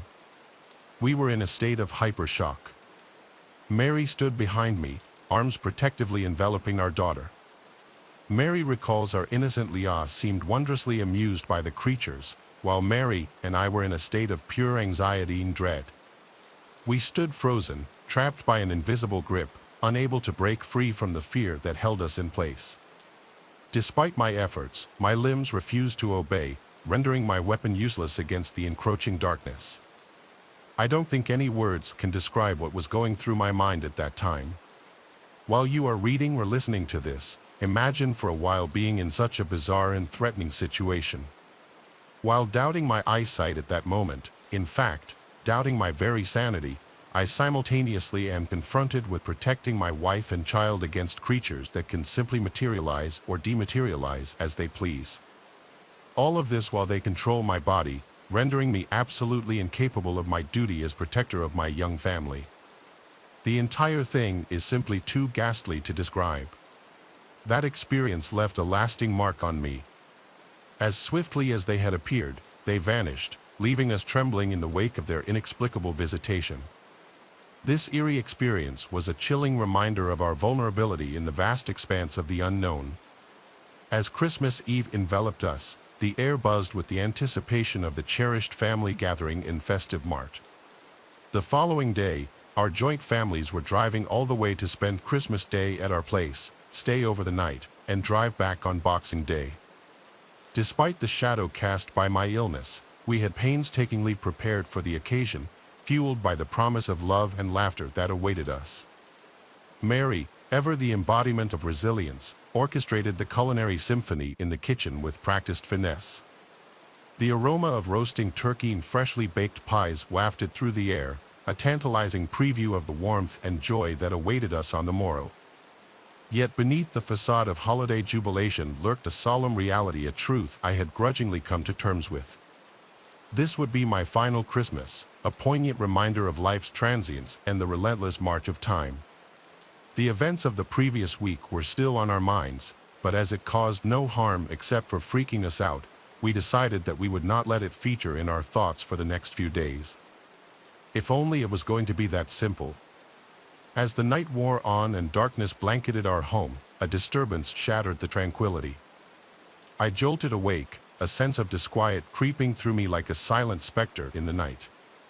Emerging from the comfort of my bed, I stumbled into the enveloping darkness, my heart pounding like a drum in my chest. As I bore witness to a sight that terrified me, one of those very same otherworldly creatures was in our house. As I stood in the hallway, I saw it slipping into Leah's room like a phantom in the night. It seemed not to notice me, or maybe it was simply not bothered by my presence. Fear spurred me onward, my footsteps resounding through the silent corridors as I hastened to my daughter's side, only to find her bed and room empty. They had taken her, but how? Panic seized me. I grasped for the phone, desperate for aid in the face of the unknown, but fate, it seemed, had different plans. The telephone lines remained eerily silent. They were dead. The familiar hum was replaced by a chilling stillness beside me. Mary stood, her features etched with a blend of fear and disbelief. We found ourselves adrift in a sea of uncertainty, our world unraveling with each passing moment. Suddenly, there was a flash of light. I thought it was the craft outside taking off, whisking our daughter away, only the Lord knows where to. And then, as if beckoned by some unseen force, a wave of dizziness swept over us. The next moment, I felt sick. I remember Mary saying her head was spinning. Strangely, we both fell unconscious right there by the phone, both of us at the same time. If it was not so strange, I would have said our collapse was brought on by sheer shock, but I firmly believe it was something else. Look, both Mary and I, even amidst my illness, were pretty level-headed people. We were not the type to simply faint. The morning broke with the events of the night before veiled in a haze of uncertainty. As awareness slowly returned, I found solace beneath the covers. Mary's reassuring presence by my side offered comfort in the midst of turmoil. The covers in bed. How did we get to bed? My last memory was of us losing consciousness in the hall by the phone. But then a worse memory, Leah. They've taken Leah. Then something unexpected and beautiful happened. A sweet, innocent voice beckoned us from our slumber, drawing us to the warmth of the lounge. There, bathed in the soft morning light, sat Leah. Her laughter was a melody that chased away the dread and fear. Relief washed over us like a tidal wave, cleansing our hearts of doubt and anxiety. She was safe, untouched by the darkness that had threatened to consume us.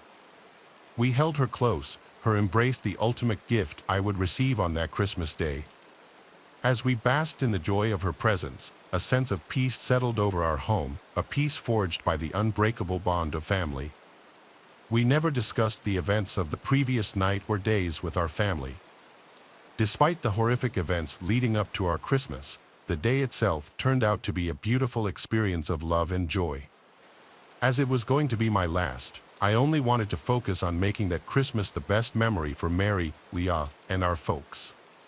We kept it that way throughout the festive season. New Year's came and was another joyous event with friends and family. Yet after that, life had to return to its normal routine, and with that returned the doubt and fear. Beneath the surface, a lingering doubt nagged at us, a question unanswered. What had truly transpired on that fateful night, and why did Leah's memories remain veiled in mystery, her innocence untainted by the chaos that had engulfed us? We sought answers as the new year broke. Without revealing too much, as we did not want them to think we were crazy, we had Leah checked out by a pediatrician and a psychologist. Both found her to be in excellent health and showed zero signs of trauma of any kind. So the truth remained elusive. Leah, a beacon of hope, stood unwavering in her innocence, her laughter a reminder of the resilience of youth in the face of uncertainty. However, her apparent lack of any trauma amidst what happened to her puzzled us.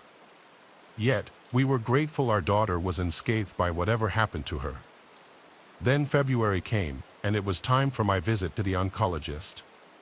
Even though I knew what the path forward looked like, these visits were required to manage my condition as best as the clinicians could. I steeled myself for the tests and examinations. Blood was taken, and we had to be back for a follow-up the next day. I prepared for the inevitable affirmation that the cancer was staying its course. My only dread was that it might be speeding up, which would mean even less time with my family. When the specialist finally entered with an expression of confusion, I knew he had further bad news for us. Then our world changed. His words, when they came, shattered the darkness like a beam of light. Your cancer is gone. I will never forget his words. I remember him saying something like, "You are extraordinarily lucky. This type of cancer simply does not disappear by itself. Besides, severe cases like yours have never been successfully treated. Yet, here you are, clean, without any treatment." More tests were done, but they all confirmed the same. It was a miracle, pure and simple, a reprieve from the brink of death that defied all reason. Jubilation surged through me as we made our way home, hope and gratitude intertwining in a dance of newfound life. Yet with all that I had to celebrate, something was unresolved. At the edges of my consciousness, something was awakening, an unwelcome guest in the midst of celebration. And then, like a storm on the horizon, the nightmares descended, a relentless onslaught of visions and memories, each more nightmarish than the last. Strange lights and alien faces haunted my dreams, their presence a specter that loomed over me in the dead of night. With each passing day, the memories grew more vivid, more visceral, until the terror etched into my being. I relived the ordeal in agonizing detail, the chill of extraterrestrial surgical instruments, the pain of probing, incisions, grotesque needles, and more, all inflicted by beings that seemed devoid of empathy or remorse. Amidst the darkness, a paradox emerged. It was bittersweet, for within their cruelty, the insectoid creatures bestowed upon me a gift beyond measure, a second chance at life, burned through pain, sheer dread, and horror. The ordeal is too harrowing to recount in further detail. I cannot fathom why the creatures subjected me to such torment. Lily, now married with 3 beautiful children, remains as joyful and vibrant as ever. Untouched by the events that transpired all those years ago, despite undergoing regression hypnosis at our urging, she recalls nothing of significance. Curiously, it appears she was never abducted. Sarah and I seem to have manufactured memories of searching for her at home. Sarah never developed any nightmares or memories even remotely like mine. After all our anxieties about the apparent abduction of Lily, it seems that I was the only one who got taken. The motives behind the creatures' actions remain shrouded in mystery. Nevertheless, their intervention led to my survival. Faced with the choice between enduring these haunting memories and succumbing to cancer, is there truly a choice? Thousands of beautiful memories created by a long and fulfilling family life have made the horror of the abduction 100% worth it.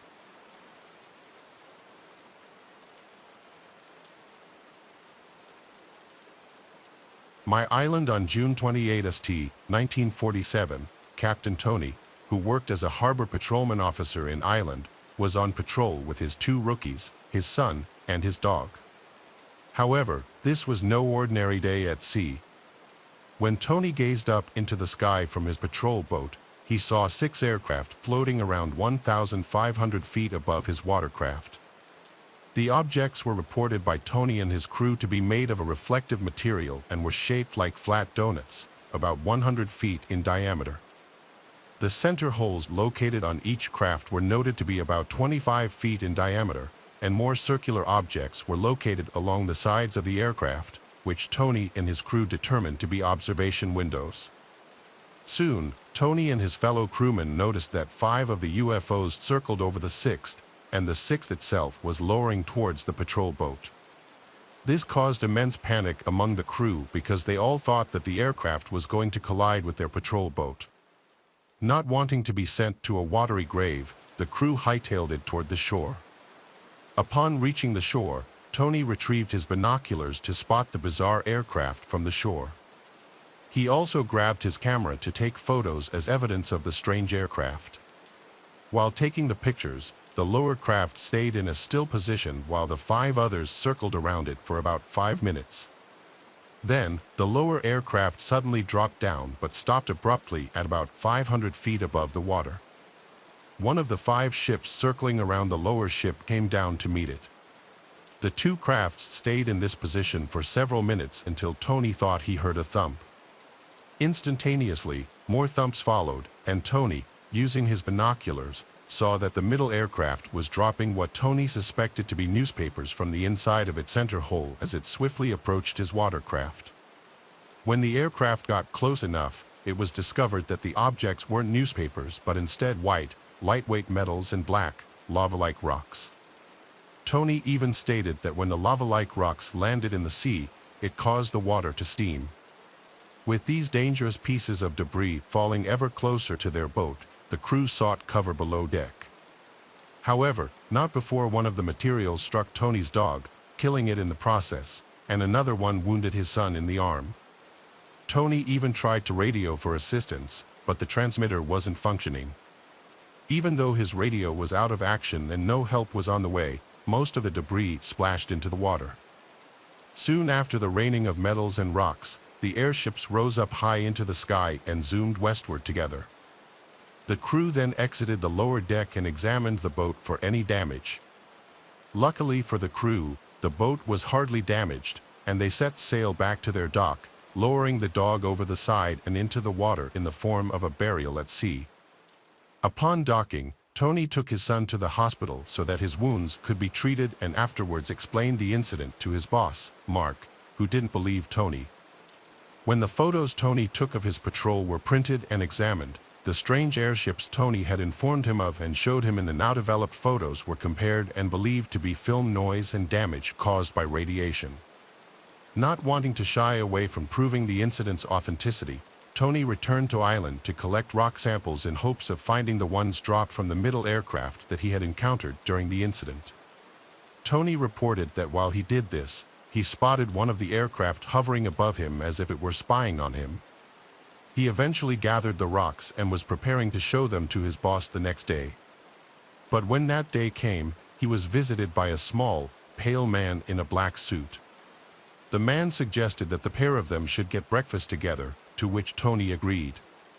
So, he followed the stranger to a restaurant.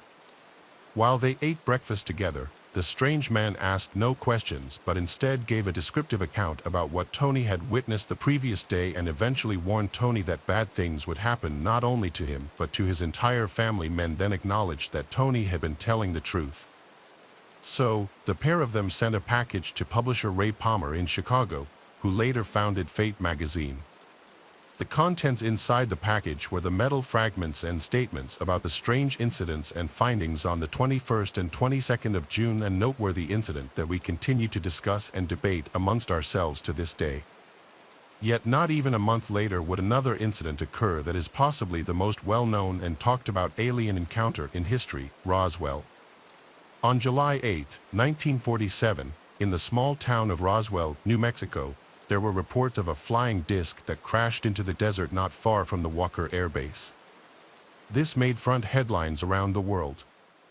The reports noted that bodies of aliens had been retrieved from the crash site and were hauled to the infamous Area 51 Air Base in the Nevada desert, where autopsies were performed and carried out.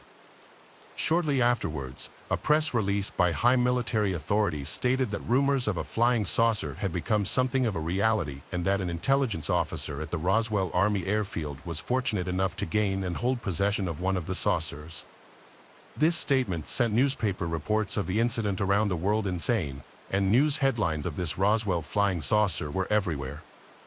However, just 24 hours later, that high military authority changed their story, stating that they had made a mistake and that the flying saucer was actually, in fact, a weather balloon. Unbelievably, the public appeared to have accepted this explanation, and very little was said about the Roswell incident for many years afterwards. It wasn't until the late 1970s when some military personnel involved began to speak out about what happened all those years ago, and ufologists, as well as conspiracy theorists, went into overdrive, thus developing the Roswell case into the incident as we know it today. One of the first military personnel to speak out about the Roswell UFO incident was Major Jesse Marcel. He was one of the two military personnel sent to investigate the crash site. The other one who was with Major Jesse Marcel was Sheridan Cavett, who had always claimed that he wasn't even there. Major Jesse Marcel described how large amounts of metallic debris were scattered all over the area, so the craft had obviously hit the ground at a high speed. He stated that it was clearly not a weather balloon, aircraft, or missile because he recovered fragments from the crash and described seeing hieroglyphic types of writing painted on it. The metal was also reported by him to be light, thin as paper, but incredibly strong and hard, which was unlike anything he had ever seen in his career and life before. He also helped answer the question as to where the fragments were taken by simply saying not only did they have the one he analyzed but others as well, which are being kept well preserved in a military installation somewhere. Marcel's story doesn't end there, however, because later in life he told his expanding family about his investigation at Roswell. According to his grandson, my grandfather Marcel would privately share details of his experiences with the entire family. And when I was a kid, basically around the dinner table, he told us how he was the head of intelligence and lead investigator of the 509 bombing group. He would talk about it with people, continuously asking a multitude of questions about the Roswell UFO incident. The National Security Agency published a report in 1994, a staggering 47 years after the initial incident, which stated that the alien bodies supposedly recovered from the crash site were, in fact, just life-size test dummies. Many saw this as the government just trying to dig itself out and cover up the situation, which only continued to fuel conspiracy theories. Lots more witnesses came forward and spoke out about the Roswell UFO incident, including a photographer who claims that he was asked if he could photograph the crash site. He explained how he was asked to take photos inside a dark-tinted area where he observed 4 identical bodies with humongous heads and shadowy skin. After taking the pictures, he was debriefed and ordered to forget everything he noticed at the crash site. But then a witness more credible than everybody else combined spoke out just before he passed away in 2005. His name was Lieutenant Walter Hutt, the man who published and released the original weather balloon report back in 1947. Before his passing, he wrote and left a sworn affidavit in which he claimed that the weather balloon story was a cover-up for the UFO that had been successfully recovered from the crash site. He also confirmed that he had seen dead alien bodies in this still widely debated Roswell UFO incident. With these 2 incidents raising so much speculations and questions, one might ask if we will ever know what went on.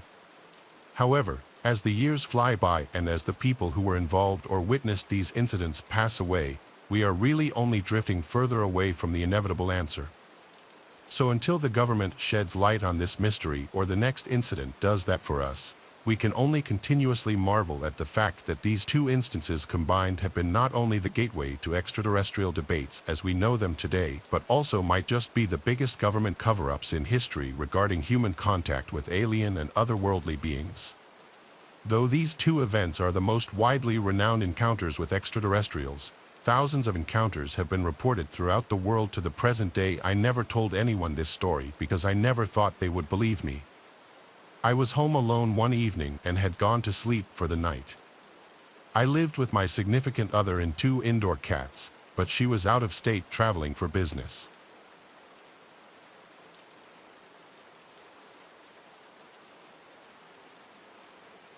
When things hit the fan with my parents, I had to move out. I was down on my luck living situation-wise and could only crash on the couches of my friends for so long.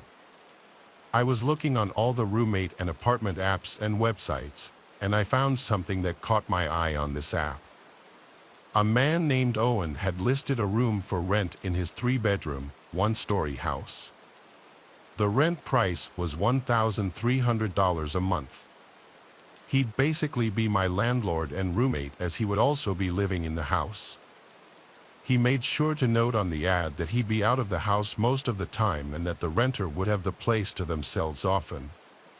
He did put in all capital letters a few ground rules though, including no parties, no large gatherings, no drinking in the living room, and no use of the basement. They seemed like pretty standard rules. I went to view the house in person and meet Owen. The second he opened the door, I got a bit of a read on him that he was a little reclusive. His demeanor was quiet and a little awkward. He showed me the house, and I could tell he was nervous because his voice would shake and he would stutter. The bedroom was a good size and the actual floor plan of the house was good. It was an open layout, meaning the kitchen, living room, and dining room were all one big open space. For $1,300 a month in my area, it was a steal. He laid out some more ground rules in person and he emphasized again how I can't go in the attic or the basement as he used them for storage only. Sounded fair enough. On the spot, I told him I was interested. We shook hands, I left, and 2 days later I was moving in. We didn't draft any sort of lease or contract. I was just going to be paying him off the books month to month, the first day of every month. I had settled in pretty quickly. The bedroom I was renting was already furnished with a bed and basic furniture, so all I did really was hang some of my wall decor and fill the dresser and closet with clothes. The bedroom had a lock on it, thankfully, and he gave me the key to it so I could lock it when he wasn't home, which seemed like a nice gesture at first. Owen never told me what he did for work. He just told me he usually wouldn't be home, but I quickly learned that wasn't true.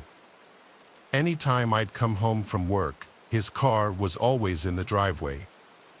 Quickly, I started to pick up on loud sounds outside of my bedroom at night, from footsteps to doors opening and closing constantly. One night, I went out in the middle of the night just to go to the bathroom and I noticed the basement door was opened. I walked over to the top of the stairs and looked down. There was a dim light from down there, seemingly from a far corner out of view. I heard banging sounds coming from down there. It was like 2 a.m. What could he be doing down there? Then the banging stopped and Owen appeared at the bottom of the stairs and looked up at me. It was so creepy that describing it in words doesn't do it justice. He looked visibly annoyed as he looked up at me. I apologized and said I was just going to the bathroom. He almost angrily responded, "Shut the basement door." I listened to him, insanely weirded out. I went to the bathroom and then back to bed. I laid awake for a while after that, now with my mind racing, wondering what he was doing. About a week later, I returned home and noticed my bedroom door was unlocked. I always locked it before leaving every day. I looked around my room to see if anything was missing, and while nothing seemed to be missing, I noticed some things had been moved. For starters, my clothes in the dressers were not neatly stacked anymore. They had been looked through, I could tell. The closet door was also cracked open. It was dawning on me that he had his own key and he likely came into my room and went through my stuff. This felt like a clear invasion of privacy and a violation of my tenant rights. I had to figure out how to confront him about it. I went to knock on his bedroom door, but he didn't answer. His car was in the driveway once again, so he had to be home. I was getting such weird vibes from all this. I gave up and went back to my room after microwaving my dinner. While I was in my room relaxing and watching TV, I heard the door to Owen's room open. I took this opportunity to get up and confront him, so I went out to the living room and caught him in a hurry about to leave the house. I stopped him and asked if he went into my room. He looked at me with a blank expression and straight up said no. I delicately responded without being hostile, saying that the door was unlocked and some of my stuff appeared to have been gone through. He then claimed that I had the only key to my bedroom, and then he said he's in a hurry, he has to go, and he left. I was flabbergasted by all of this. I wanted to ask my parents for advice, but at that time, I hated them and wanted nothing to do with them. I was already back on the apps and websites looking up other listings. I knew I didn't want to stay here. Then I realized this was the first apparent time that Owen wasn't home while I was. Curiosity got the better of me, and I had to check out the basement. I checked out the windows first to make sure his car was gone, and it was. I then went over to open the basement door. Oddly enough, I couldn't find any light switches, so I just used the flashlight on my phone to navigate around. The steps were so creaky I felt like I was in an abandoned house. I got to the bottom, and there was a tan carpet that was curling upwards at the walls as if it were poorly fitted to the floor. It was a very small basement, at least the main room there was. There was just this one ugly couch in the middle of the room. There was also a slightly funky smell down there, and the smell only got worse as I got closer to this door in the corner. I attempted to open the door, but unfortunately, it was locked, or maybe I should say fortunately, because I'm not sure I fully wanted to know what was in there admitting that smell. It almost smelled like raw sewage, but worse. I did one little quick sweep around the main room of the basement and found nothing, just some taped up cardboard boxes, which I was not going to open. I went back upstairs and shut the door. The rest of that night, I stayed in my room. I never heard Owen come back. He must have gotten back after I had fallen asleep. I woke up, the room was still dark. My alarm was not going off, something else had woken me up. I heard the floor next to my bed creak, and I turned and saw Owen leaning over my bed, looking at me. I screamed, and he replied to me to shush and then asked me if I went into the basement. I screamed no. How did you get in here? I locked the door. He then asked me, are you sure? I flipped the cards on him and yelled, did you come into this room when I wasn't home? He replied no, then turned around and walked toward the door. I asked, how did you get in here then? I saw him hold up his hand in the dark. He wasn't holding anything at the time, I didn't know what it meant. He said to me before leaving the room, I think you should find other living arrangements, and then he closed the door. I started packing right then and there. I wasn't staying another minute in that house. I knocked on his door and yelled at him to give me half of the rent money back since I'd only been there like 2 weeks.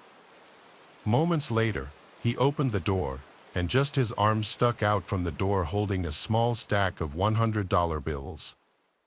He managed to make even handing me the money insanely creepy. I grabbed it, it was only $400. Whatever, it was close enough. I just wanted to get out of there. I was fully packed and out of there within an hour. I slept in my car that night. I ended up back at my parents' house the next day, and after explaining the ludicrous events I just went through, something changed where they were more welcoming to have me back. I still moved out a month later, but my parents and I are fine now. If you're choosing to have a random roommate from online, just be careful and use your best judgment after meeting them.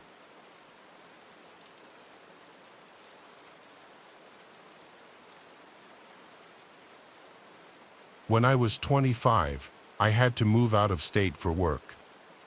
I still work with the company, but I've been able to move back to my hometown and work at the local office here. But at the time, I needed somewhere to live that wouldn't be bank-breaking. I made a posting on basically all the websites for a roommate, Instagram, Craigslist, Twitter, and even on my neighborhood subreddit. I had a guy named Chad reach out to me on Instagram stating he had a room available in his place. I looked at his pictures to see if he looked like a somewhat normal guy, and he did. I was open to the idea of having a male roommate as long as they seemed normal, even though my parents were very against it.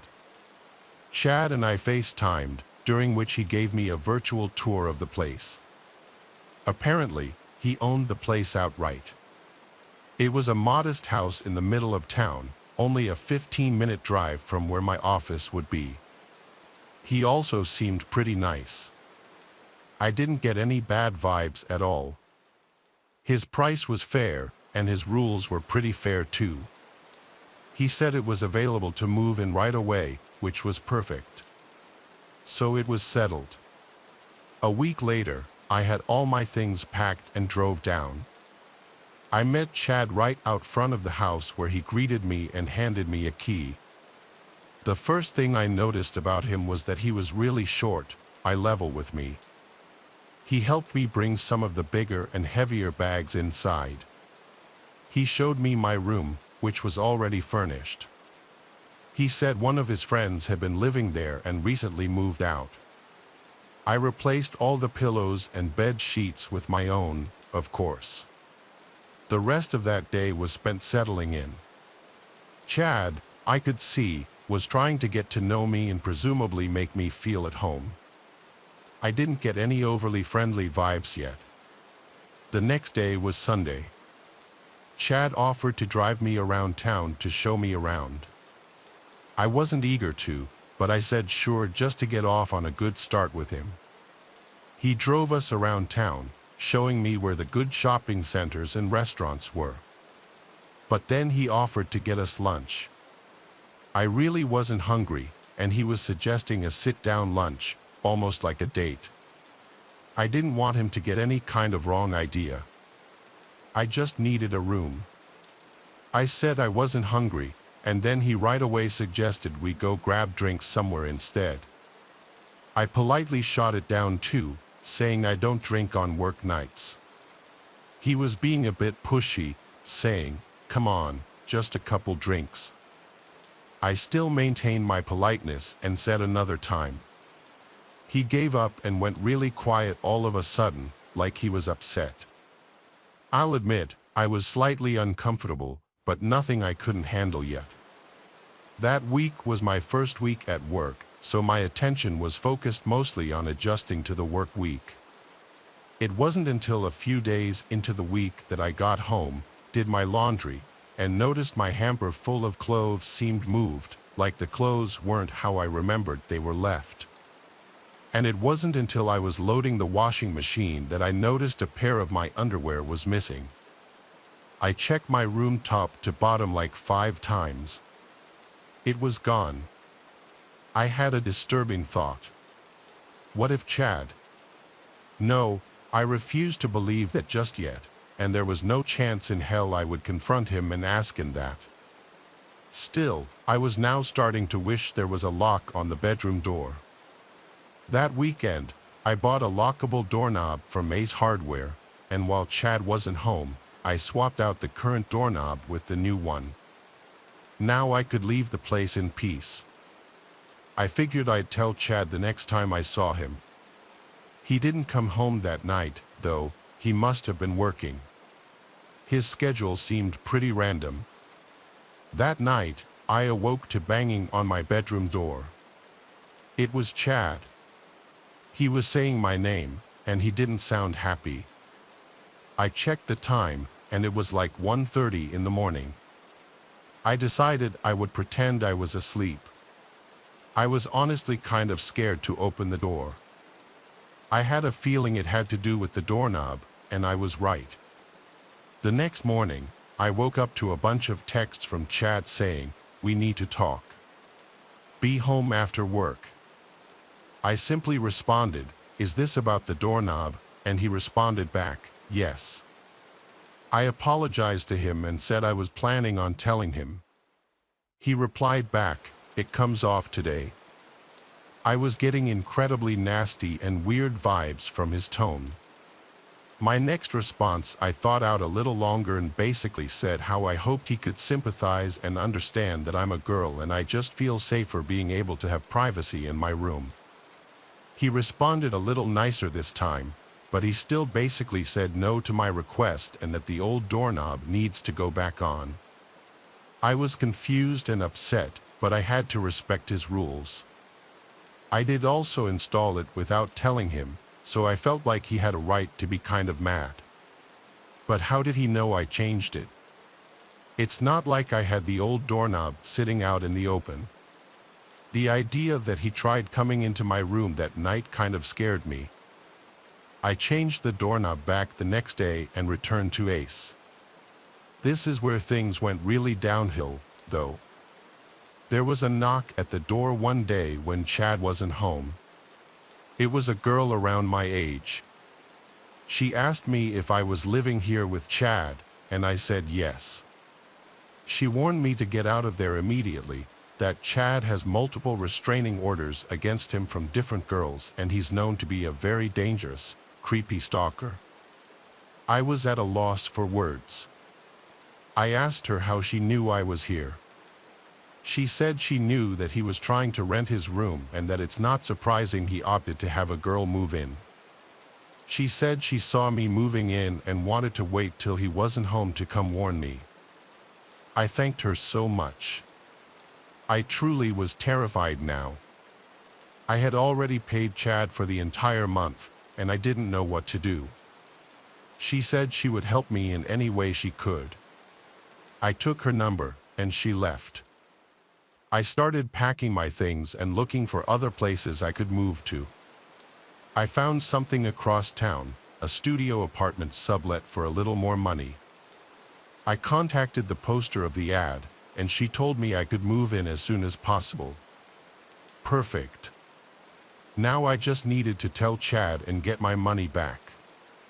I started packing some of my stuff into my car, and I texted him that I'd have to be moving out tomorrow as something with my family came up and I needed to go home. He didn't answer. He got back to the house about an hour later and asked me about my text. I came up with my best fake story possible, and he said yeah, he'll give me the money back tomorrow after he goes to the bank. I was super relieved. About an hour later, he knocked on my door and then said, "Did by some chance some girl say something to you?"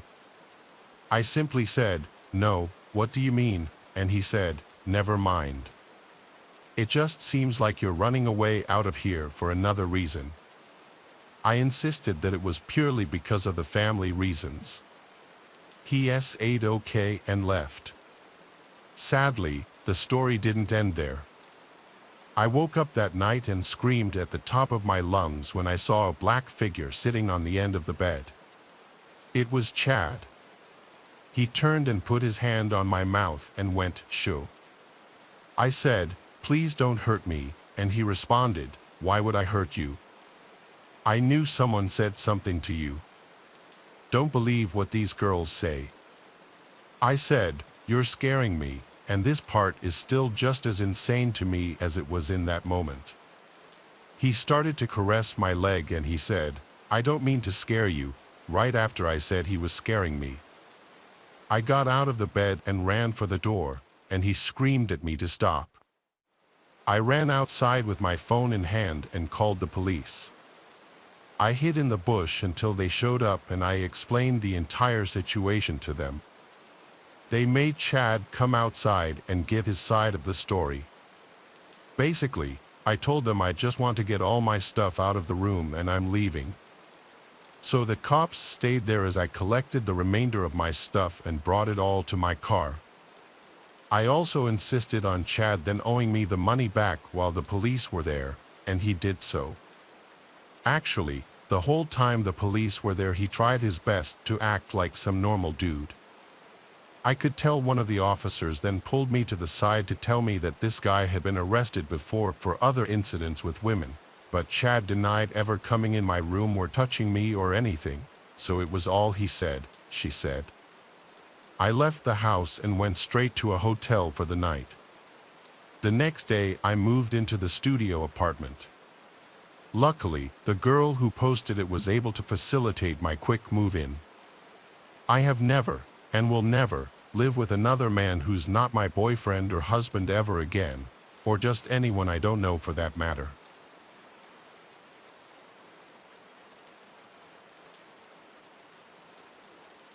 Starting a new job is always a mix of excitement and nerves. When I landed a summer job at a local carnival in downtown LA, I was just looking for some extra cash before my senior year of college started in the fall. The carnival was a typical setup with rides, games, and food stands, but its main attraction was the fun house, which doubled as a haunted house after dark. It was actually a solid structure that I think used to be some old guy's mansion or something. I was assigned to manage the fun house, which was a favorite among the carnival goers. It seemed simple enough: guide the guests in, ensure they have a fun, safe time, and observe them leave. At first, everything seemed straightforward, but then I started noticing odd things. It started with small discrepancies. I'd count a dozen people entering, but only 11 would emerge. At first, I chalked it up to miscounting. After all, keeping track in the chaos of laughter and screams was no easy task. However, as the days passed, the numbers just didn't add up. 7 went in, 6 came out, 10 went in, 9 came out. Was I going crazy? Something was off, and I couldn't ignore it much longer. One particularly busy afternoon, a blonde girl caught my eye as she walked up to the fun house. She was drop-dead gorgeous and almost seemed out of place amidst the childlike atmosphere.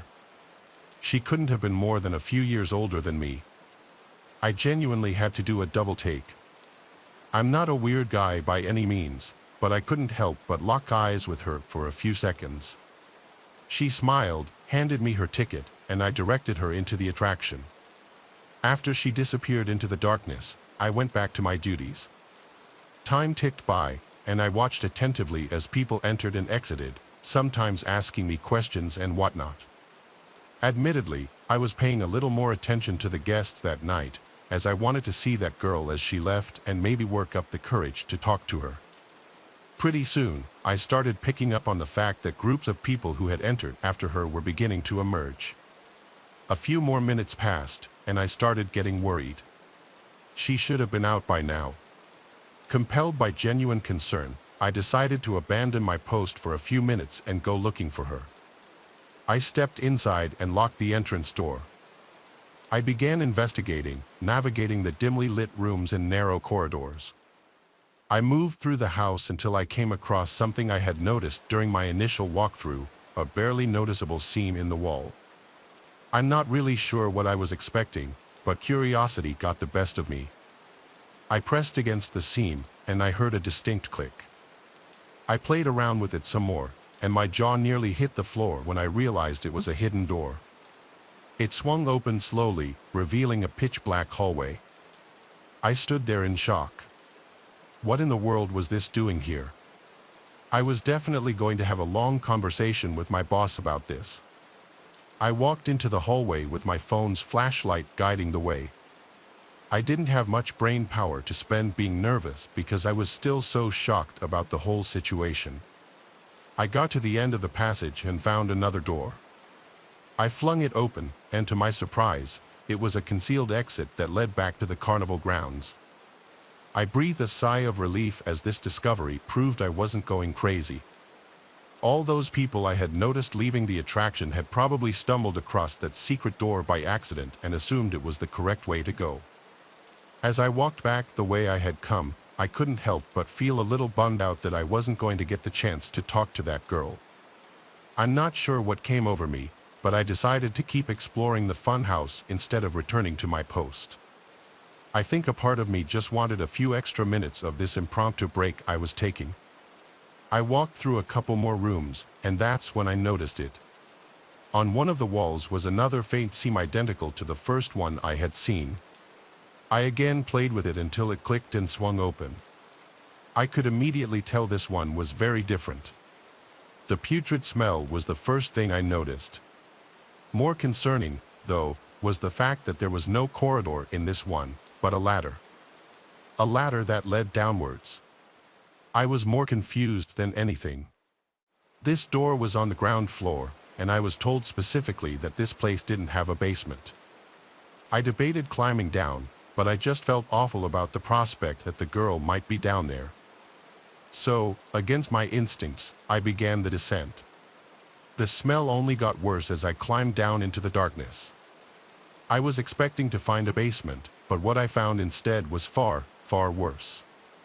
I got to the bottom and pulled out my phone's flashlight. I was frozen in shock.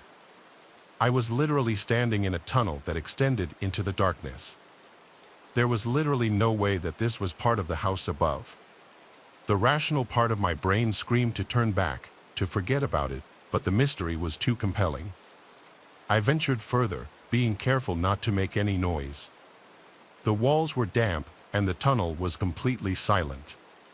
As I explored, my flashlight beam fell on something unexpected. A white glittery purse was sitting in the middle of the corridor.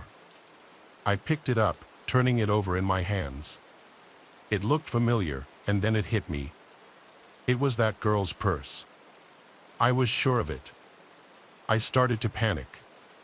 Was she really down here? I doubted there was any way a rational person could find this tunnel and not turn around, but the proof was literally in my hands. My mind started racing. Was she hurt? Lost? And then a more terrifying thought hit me, was she alone? I didn't feel safe anymore, but I was in too deep. Violating every survival instinct I had, I yelled out into the tunnel for that girl. I waited. Nothing. I was just about to shout again when I heard the sound of rapid footsteps echoing through the tunnels. My first instinct was to run. I had every reason to believe whoever was running toward me was hostile. I turned around and bolted back to the ladder. I got halfway up and slipped, falling back to the bottom. The footsteps were basically right on top of me now. I knew I was done for. I braced myself for a fight, and then a voice rang out, a girl's voice. Her voice. She gasped, clutching her side as if in pain. I yelled at her to climb up, but she insisted that I follow her back into the darkness. For some reason, I told her there was no chance I was doing that and basically forced her up the ladder. We got to the top, and I slammed the door shut. I asked her how in the world she ended up down there, and she couldn't really give me a straight answer. She kept saying she didn't really remember how it happened, just that she suddenly realized she was underground. She said she started hearing things moving in the dark and that there were voices calling to her. I didn't know how to process this. I asked her if someone had guided her down there, and she said she didn't remember. The weirdest thing about her story was that she was looking at me with this blank stare that genuinely freaked me out. I basically interrogated her about why she told me to stay down there, but she didn't answer. I had had enough. I wanted to get as far away from this person as possible. I called the police, but she opted to leave the fun house before they got there. I never saw her again. The police investigated, and what they found was actually insane. Apparently, this house had been some sort of safe house during Prohibition in the 1920s. As such, it had a bunch of secret passageways that led to a section of the underground Prohibition tunnels that hadn't been discovered. The owner claimed he had no idea about the house's history, but I was skeptical. I quit my job and got as far away from there as possible. I still have so many questions. Did the owner know about this? Was that girl almost kidnapped? Had someone knocked her out and taken her down there or something? Was she part of the whole thing? I feel like there are a number of explanations for what happened to me, but all of them are equally terrifying.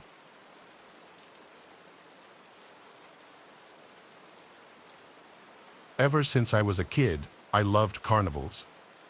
The lights, the games, the unpredictable joy of it all. I know lots of people find them weird and childish, but not me. Growing up in a small town in Indiana, it's not like there was a whole bunch to do. So whenever the carnivals would roll through town, you best believe I was spending as much time there as I possibly could. It's been over 20 years, and I still enjoy the atmosphere of a local carnival. Despite what I'm about to tell you, I think my love for carnivals is something I'll never lose. I was like 9 or 10 when this happened, and I was a kind of nerdy kid growing up. In the days leading up to the spring carnival, I found myself in the library reading up on whatever I found interesting at the time. For whatever reason, I wound up in the history section. I remember the books being literally caked in layers of dust. That's how long it had been since they were even touched. I was flipping through a book on the history of our town when a small, faded slip of paper fell out from between the pages. Confused, I leaned down to pick it up. To my pleasant surprise, it was a ticket for our local spring carnival, dated over 15 years ago. The odds of something like that happening had to be extremely low. I was ecstatic. This ticket would make a great addition to my miscellaneous collection back home. What was even cooler, though, was the fact that the date on the ticket was just 2 days away, when the carnival would certainly be in town. As I predicted, the carnival cruised into town the next morning, so I figured, why not use the old ticket just for laughs, to see what the booth attendant would say. I wanted to get it punched anyway. The next evening, I headed to the carnival with the ticket safely tucked away in my pocket. As I approached the entrance, the carnival seemed just as lively as ever, the air filled with the scent of cotton candy and popcorn. I pulled out the ticket at the gate, handing it over to the guy at the booth. His face changed the moment he saw it. He went pale, his eyes widening slightly before he masked his reaction with a forced smile. It was honestly a little creepy. Enjoy your evening, he stammered, handing me back the ticket without punching it. I was so weirded out by his reaction that I forgot to ask him to punch it.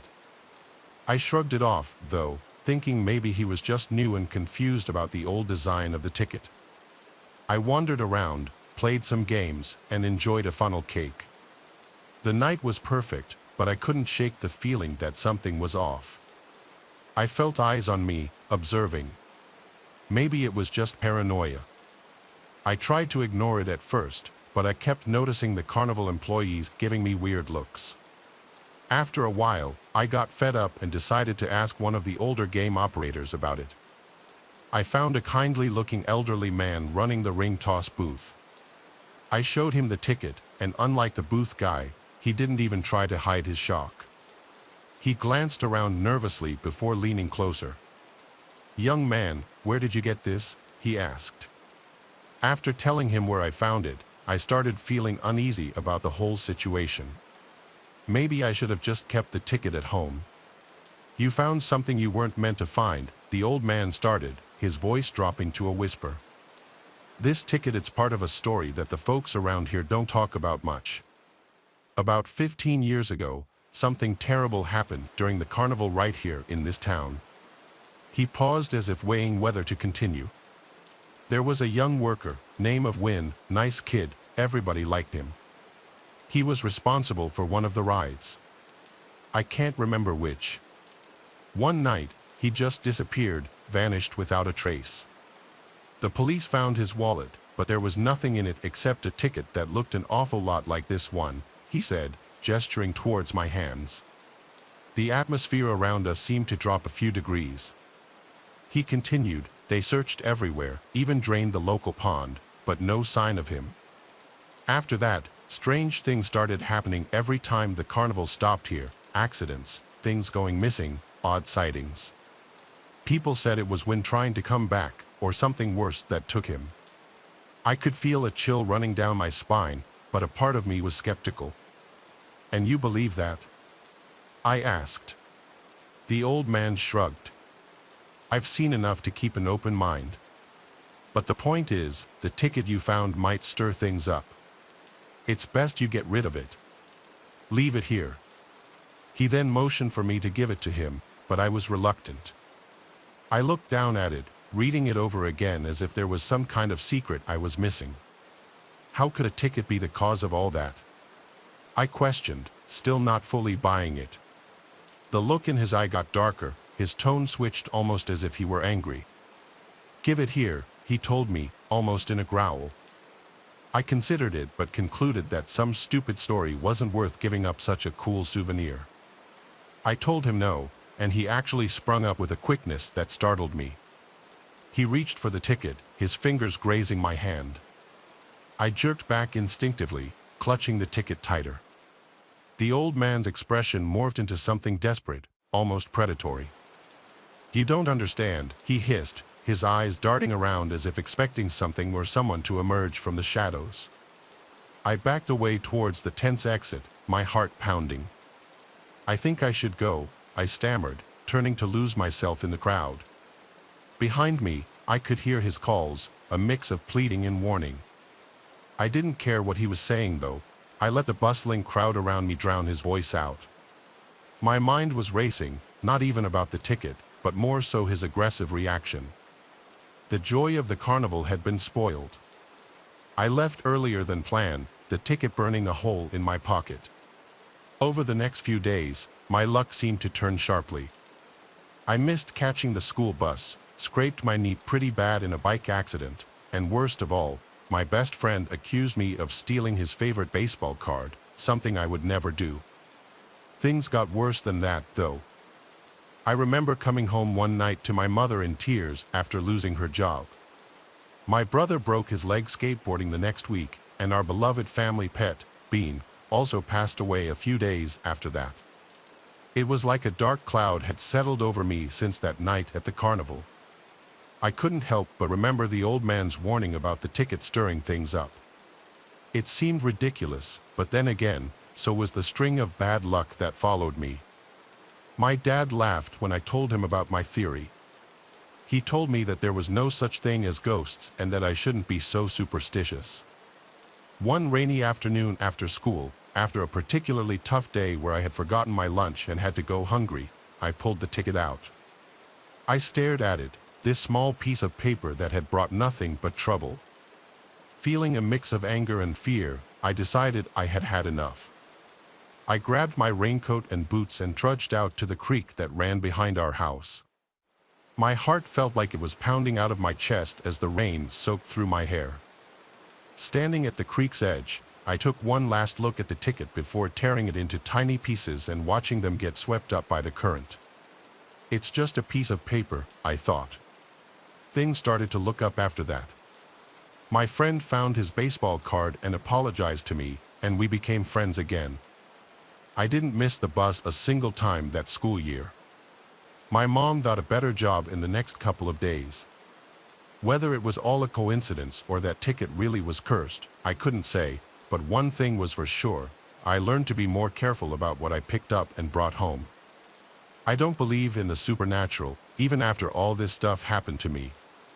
My parents liked telling me that I imagined everything because I was so young. It's still hard to fully explain it, but I've long since accepted it as one of those weird coincidences that you just can't explain.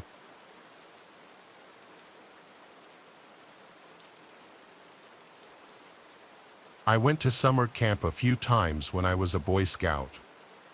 It was usually pretty fun, especially the parts of the day we got to spend doing whatever we wanted.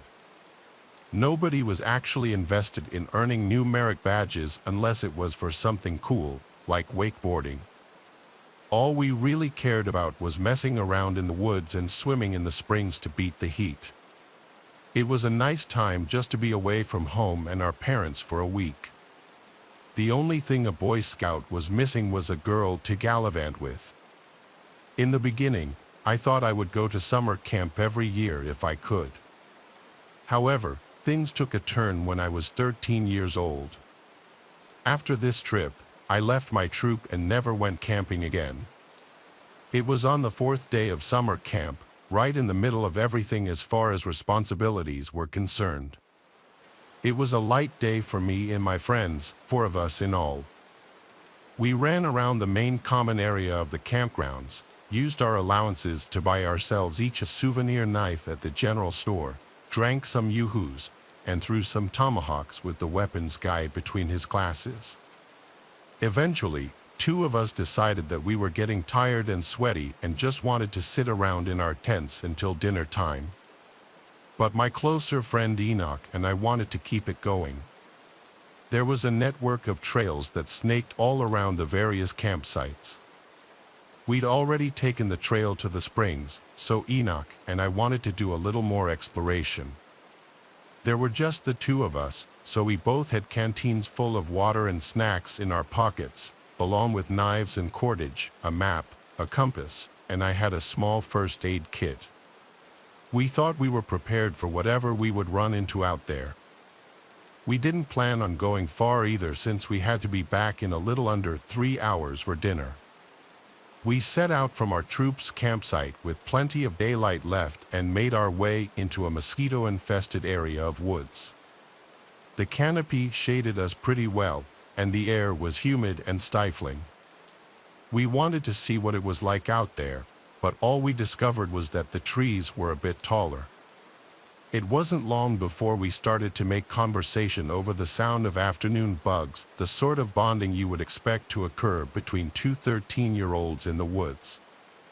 We talked about girls mostly in the ones that we thought were ugly, so on and so forth. None of it was very tasteful, admittedly. We jokingly proposed that it was possible for us to go far enough that we would find our way into the Girl Scout section of the campgrounds, which did exist but was well separated from the Boy Scouts. Then, our surroundings started to change inexplicably. Suddenly, there was a breeze washing away the warm blanket of moist, motionless air and replacing it with cool, dry wind. Initially, this was a great relief to me and Enoch, who had been sweating profusely for hours, even in the shade. It also seemed to drive away all the mosquitoes and gnats, which was a welcome bonus. But just a few moments later, the woods quickly darkened, and the sky above us, between the branches of the canopy, went from vibrant blue to a pale gray. "Hey Enoch," I said, concerned, "I think it's about to rain." "No kidding," he agreed. "More like we're about to get caught up in a thunderstorm." "Should we turn back?" I suggested. "No," Enoch replied with confidence, looking down at his compass. "The trail that we're on loops back to camp. Right now we're heading due north, which means we're right in the middle. We might as well just keep going." "Well, sure," I said. Enoch seemed to be pretty confident about his navigation skills, so I let him make the decision to press on. However, the threat of being soaked to the bone put a damper on the mood, and as such, there was a lull in the conversation. We hiked on, listening for oncoming thunder and waiting to feel the first raindrop land on our heads, except it never came. The darkness that descended on us only increased, but rain never fell. "Hey Enoch," I said again, even more concerned this time. "Will you check the time, man? I think we might have missed dinner." Enoch looked down at his watch. "No way, man. We've only been hiking 4, and then, suddenly, Enoch went silent and stopped in his tracks. "What is it, man?" I asked. "My watch is dead," he said gravely. "How is that possible? I thought you replaced the battery before going to camp."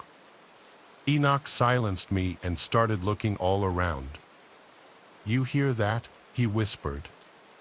I listened but didn't hear anything.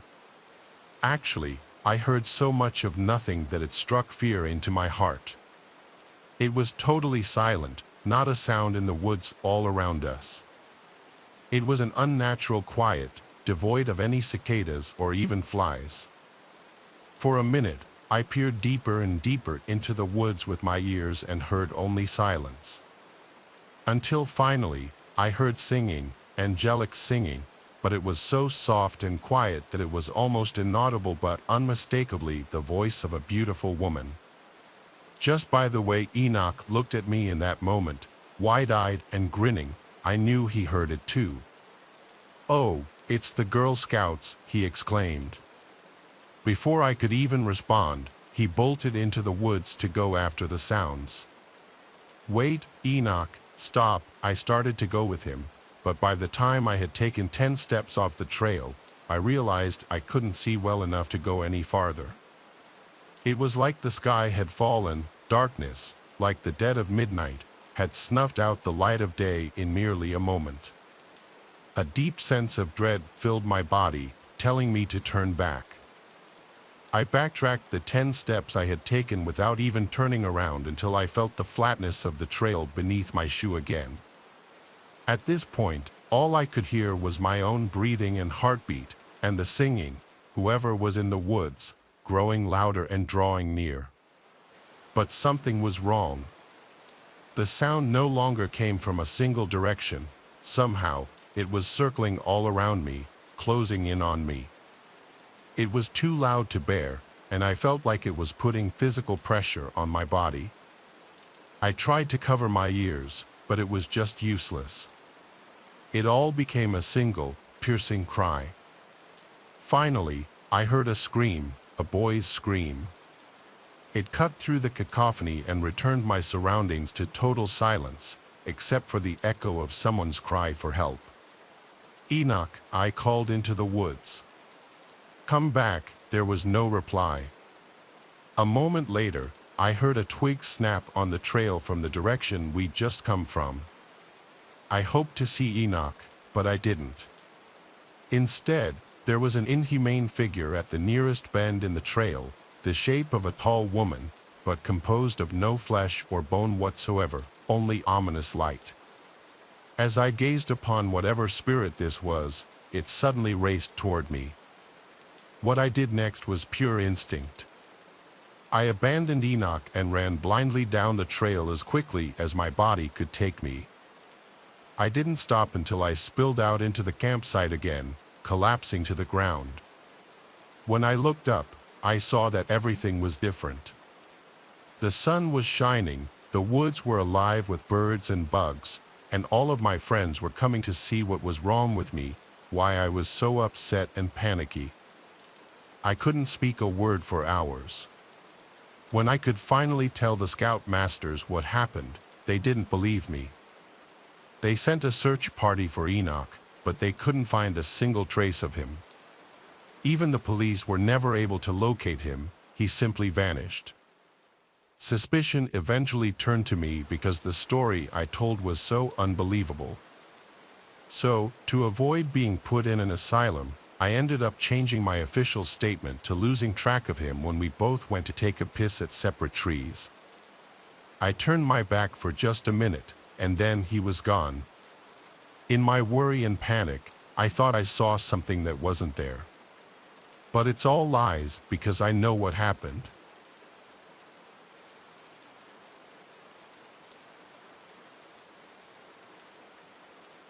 Summer is the greatest season by a long shot. That's a hill I'll die on any day. My love for the summer doesn't revolve around partying or drinking, as you may expect, but nature, warmer weather, and the outdoors are inseparable in my opinion. And I guarantee you that when the heat rolls through, I spend more hours outside than inside. It was a warm night in mid-June a few summers ago when this happened. I was 16 or 17 at the time. For context, there's a massive nature preserve near my house. When I say massive, I mean it. It's close to 1,000 acres in size. To this day, there are still parts of it that I'm positive I haven't explored. 2 of my friends and I agreed to spend a night camping in those woods. Technically, camping there was strictly forbidden and borderline illegal, but we figured that there was no chance someone would catch us in this dense forest. We just had to trek as deeply as possible. Zane was the camping fanatic of the group.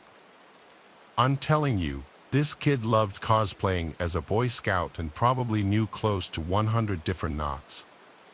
Our other friend Clement always supplied the drinks. If we were sober, he was unhappy. That's just how things went when Clement was involved. I remember the feeling of the gentle summer breeze blowing through my hair as the 3 of us packed up Clement's car. The weather was ideal, not too cold, not too hot. A few beers later, the 3 of us found ourselves lugging camping equipment through the woods at like 11:40. I can't lie, I was feeling the alcohol start to hit me as we marched along. Zane always carried this industrial-grade flashlight with him, so the darkness of the forest wasn't much of an issue.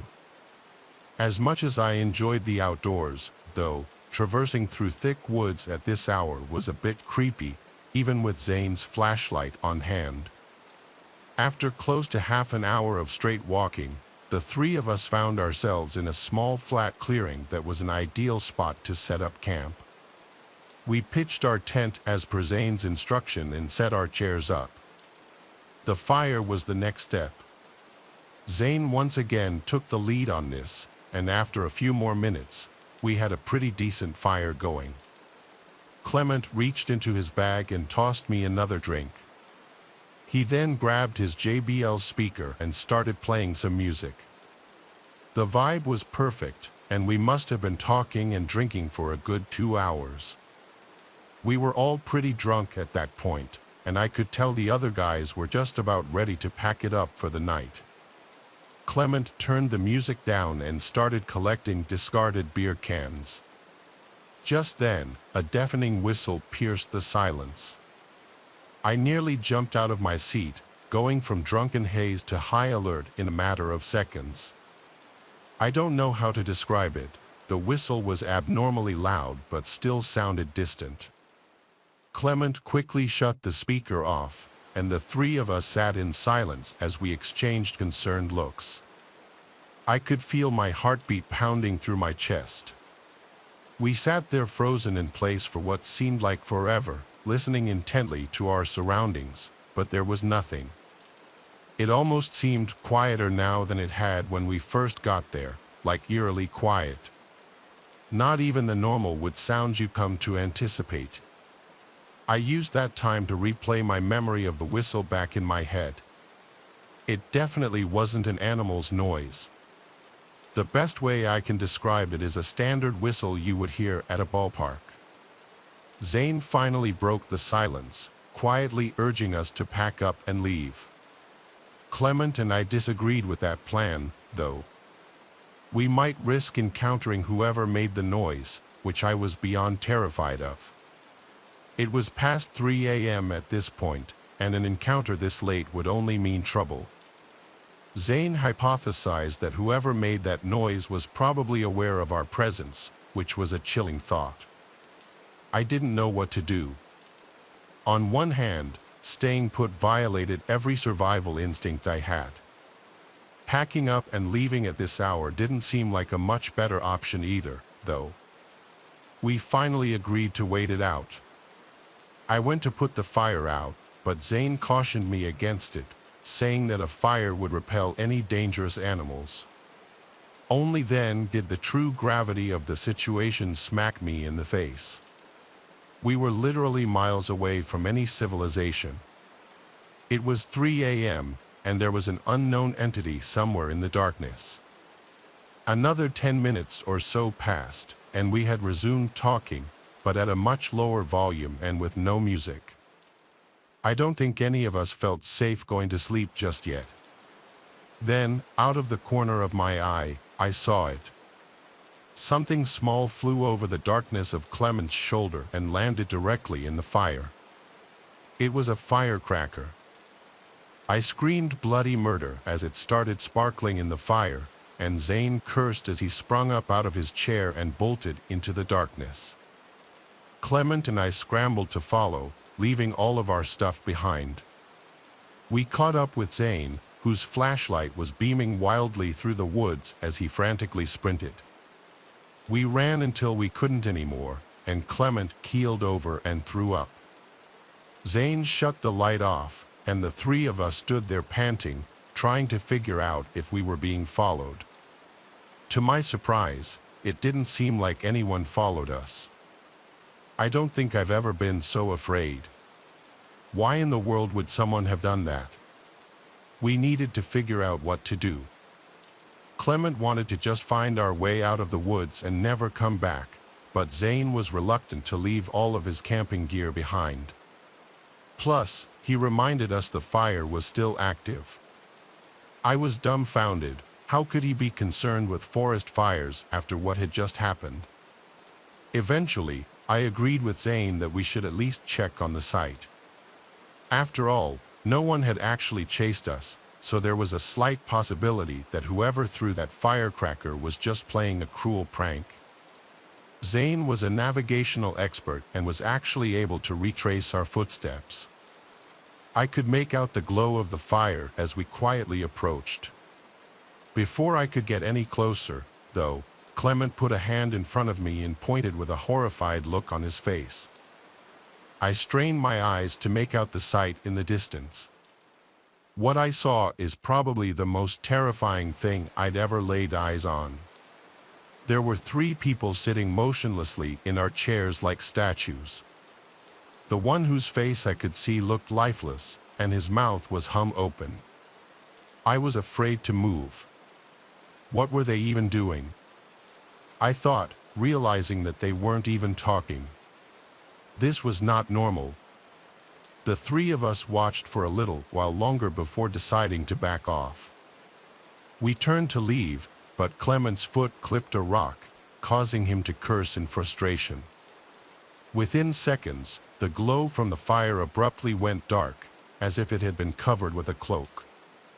It was freakishly fast. We didn't stick around another second. We again sprinted away from the site, but this time we could hear footsteps crashing behind us. We didn't stop this time. We bolted out of the woods and ran all the way to Clement's car. By some miracle, we weren't followed out of the woods. None of us spoke on the drive back, each of us lost in our thoughts. The next day, Zane insisted we return to the site in the daylight to collect his belongings. Clement wanted nothing to do with that, but I agreed to accompany Zane. After some searching, we eventually found the site, which looked mostly untouched. That is, until we got a little closer and noticed the putrid smell coming from Zane's tent. He unzipped it, and we found a dead, rotting rat. It was sickening. I took the hint and haven't been back to that preserve since.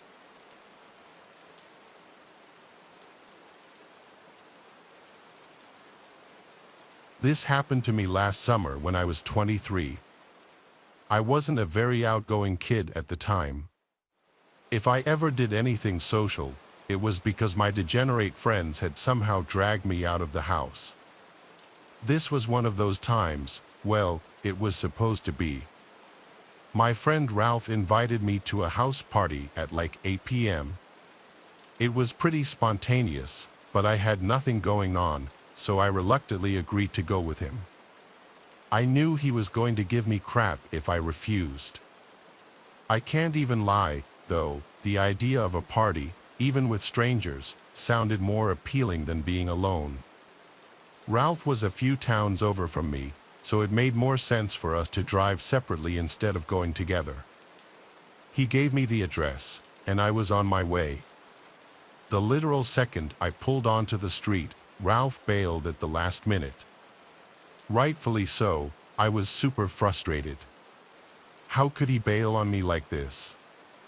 There I was, feeling like a complete idiot outside a stranger's house. Annoyed but determined not to waste the night, I decided to go in. I drove all the way here, I thought. Might as well go inside. I walked up the front steps and knocked on the door. The host, Crispin, greeted me warmly. He was instantly likable, charismatic and friendly without being a douchebag. He introduced me around, and things were actually less awkward than I had anticipated. People were really friendly to me despite not knowing who I was. There were even a few girls I had my eyes on. I decided to enjoy the party and hit the booze hard. It was getting pretty late, but the party was still raging. Admittedly, I might have overdone it with the drinking. At one point, I was so nauseous and dizzy that I needed a break. It must have been close to 3 a.m. at that point. I went upstairs to look for a bathroom, but they were all occupied. The house was deceptively big. Granted, it was probably the alcohol, but I was literally getting lost stumbling through the maze of hallways up there. After making it to the top floor, I found a door leading to what seemed like an attic or storage room. Desperate for privacy, I figured it was as good a place as any to pull myself together. I groped around blindly for the light switch, but there was none. This was definitely an attic or something, as there was also dust everywhere. There was a window in the far corner, which I opened, allowing the cool night breeze to wash over me. There was a solid minute there where I was seriously considering throwing up onto the roof. The breeze somewhat cured my nausea, though, so I just kept my head hung out of the window. It was dark outside, and the quiet was a refreshing contrast to the boisterous chaos downstairs. Sometimes all you need to restore your state of mind is a gentle breeze and some peace and quiet. Just as I was about to close the window and head back, I heard a faint noise, footsteps on the roof shingles. That didn't make any sense, though. Was I going crazy? Curious, I climbed out onto the roof. In all honesty, there was probably a 0% chance I would have done that if I had been sober. I slowly stood up and looked around. In the moonlight, I saw something terrifying. There were two masked figures with bags emerging from another window. It dawned on me, Crispin's house was being robbed. I started panicking. Should I shout? Confront them? Then a more pressing question hit me. What if they were armed? In my clumsy state of disbelief, I slipped and scuffed one of the shingles pretty loudly. One of the burglars heard it and jolted his head in my direction. Our eyes briefly met, and I froze.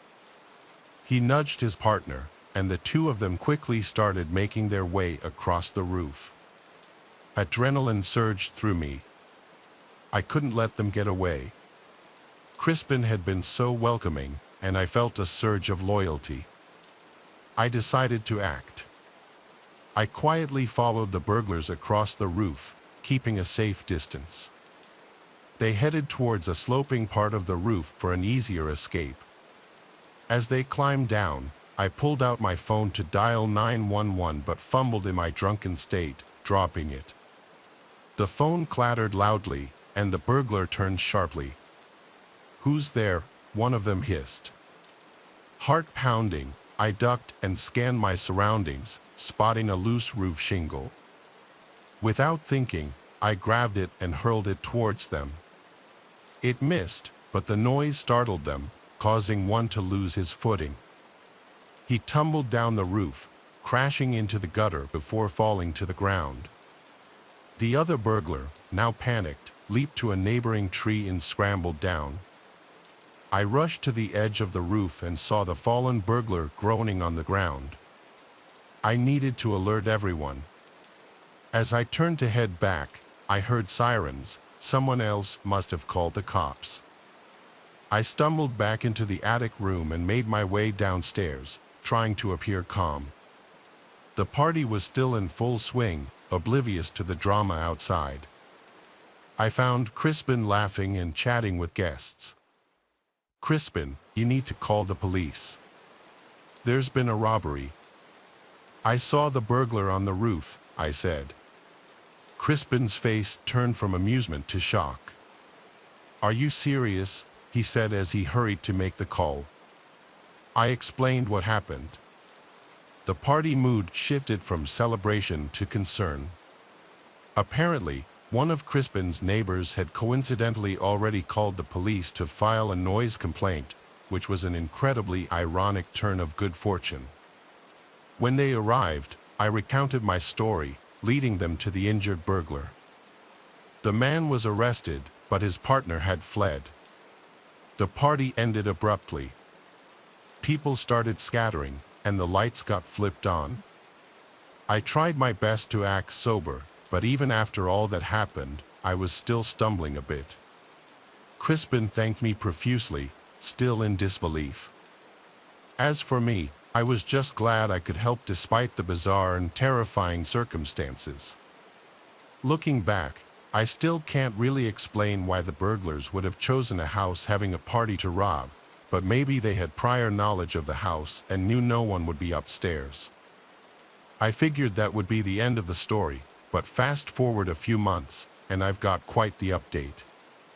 I was playing video games at Ralph's house one night when he got a call from Crispin, who invited us over for a few beers. Up until that point, I hadn't actually realized the two of them were that close. The first thing I noticed when I pulled up to Crispin's house was that the front door and every window in sight were completely different. Was I not remembering his house right? I could have sworn the windows and the front door had been white, but they were all gray and much more heavy-duty looking. Crispin waved us in, and we went down to his basement. We cracked a few beers and started playing a game of pool. To my surprise, he actually recognized me from the party and thanked me again for my trouble. What he told us was actually crazy, though. Apparently, the burglar the police caught that night refused to snitch on his partner and was currently serving a lengthy prison sentence. The police hadn't been able to get any leads into catching the other guy, though. Crispin told us that not even a week after the incident, his family started receiving threatening letters from an unknown sender, some of which included pictures of Crispin and his family members. Obviously, they reported these occurrences, but the police had no real leads. A month after that, Crispin's mom noticed a suspicious vehicle circling the house at around 1 a.m., and a few days later, Crispin's dad claimed that things in their backyard had been gone through and moved around. In response, Crispin's dad increased their home security and even went as far as to replace and reinforce all their doors and windows. I was shocked. This was still an ongoing issue for Crispin, and I had no idea how serious a situation like this could get. Summer's fast approaching, and I'm sure I'll have another update when I see Crispin again.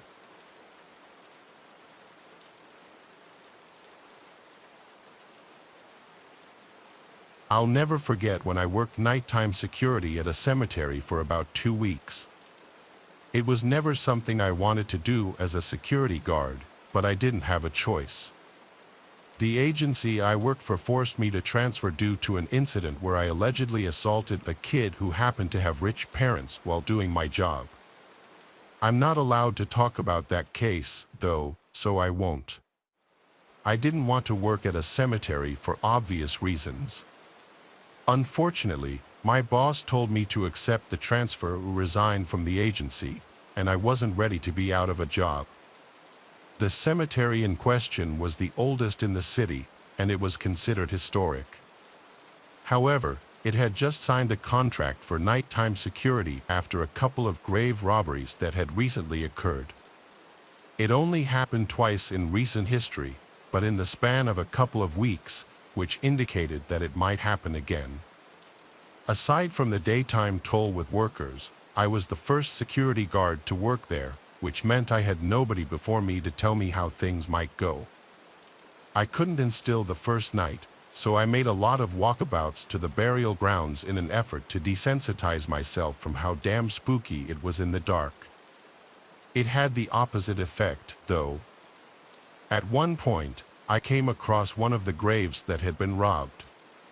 It was already refilled, although the grass hadn't been recovered yet. The marker was eroded, but I could tell that it was a woman who had lived to be pretty old. I paid my respects and I walked on without thinking much of it.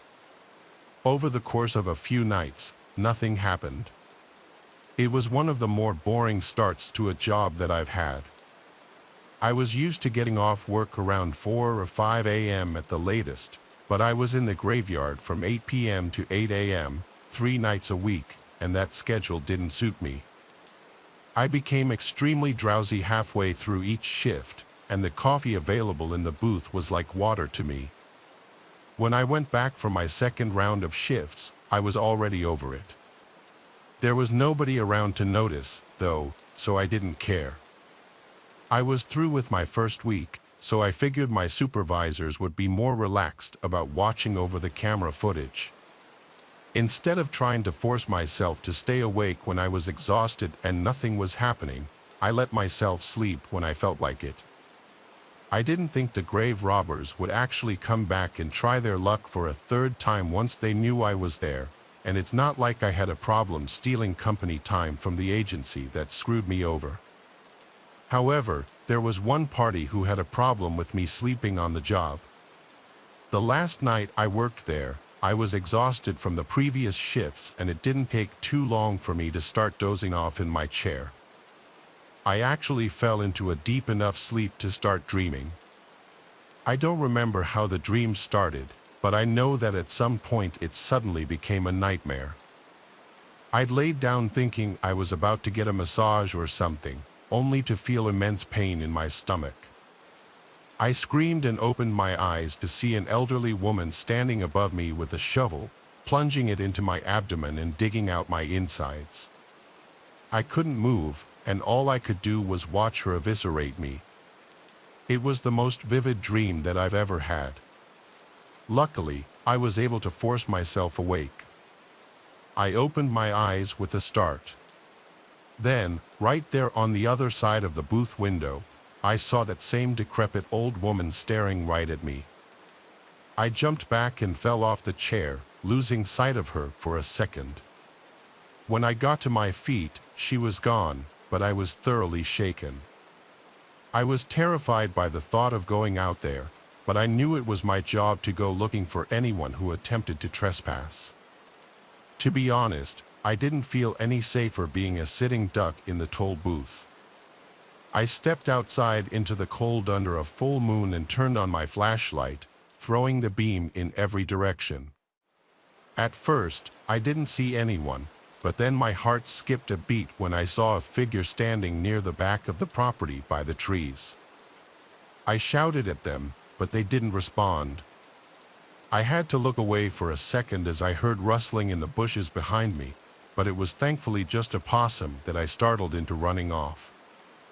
That was logical and reassuring, although there was still that mysterious figure standing by the woods. But, of course, when I looked back, she was gone. I couldn't understand how such a frail old woman was covering so much ground, but I marched over to where I last saw her without thinking about it. I had to walk across the entire graveyard to get to the back of the property. Along the way, it seemed like every single creature in the woods was going insane. I heard flocks of birds suddenly take flight from all the trees at once. An owl let out one of those awful screeches that they make. Even a pack of coyotes started to go haywire in the distance. I felt like all the forces in nature were warning me not to keep going, but in my gut, I was worried that if I stopped walking, something else would happen. So I pressed on until I finally got to the edge of the graveyard. I looked around with a flashlight and called out to the person I saw, but I didn't see or hear anyone. Then, as quickly as it all had started, all the noises in the woods stopped. Every single animal fell silent, even the bugs went quiet. I muttered to myself in confusion and started to turn around.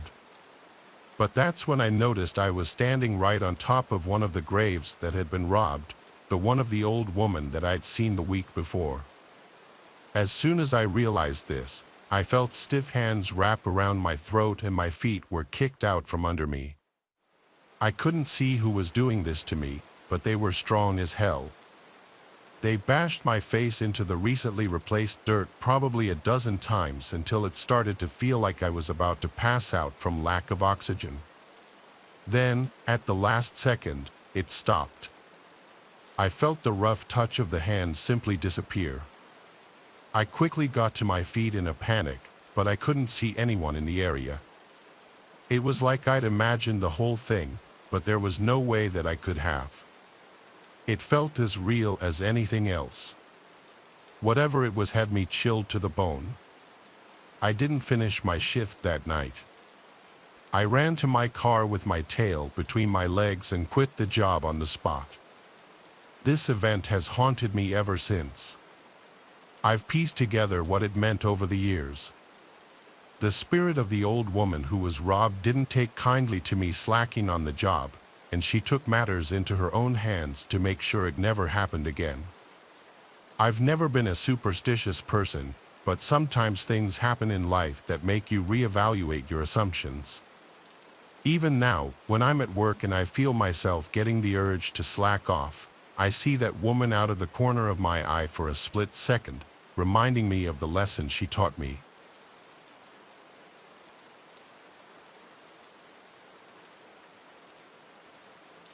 I've never told this story to anyone. I know I shouldn't even do so anonymously at the risk of being connected to it, but it's been eating at me for decades. It happened when I was a kid. I was about 13 years old, and it was the night of Halloween. I lived in a relatively new suburb at the time, which had been built to increase the number of homes in the small town that was growing adjacent to the freeway.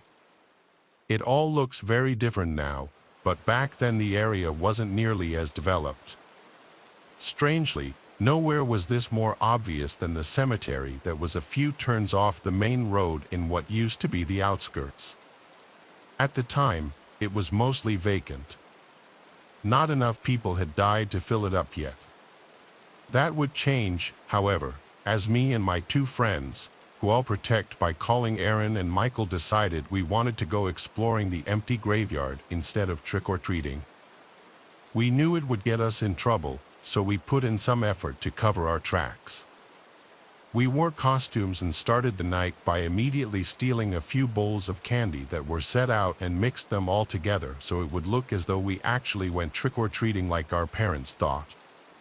Then we walked about a mile off the beaten path so we could get to the cemetery without being seen by the cars on the main road.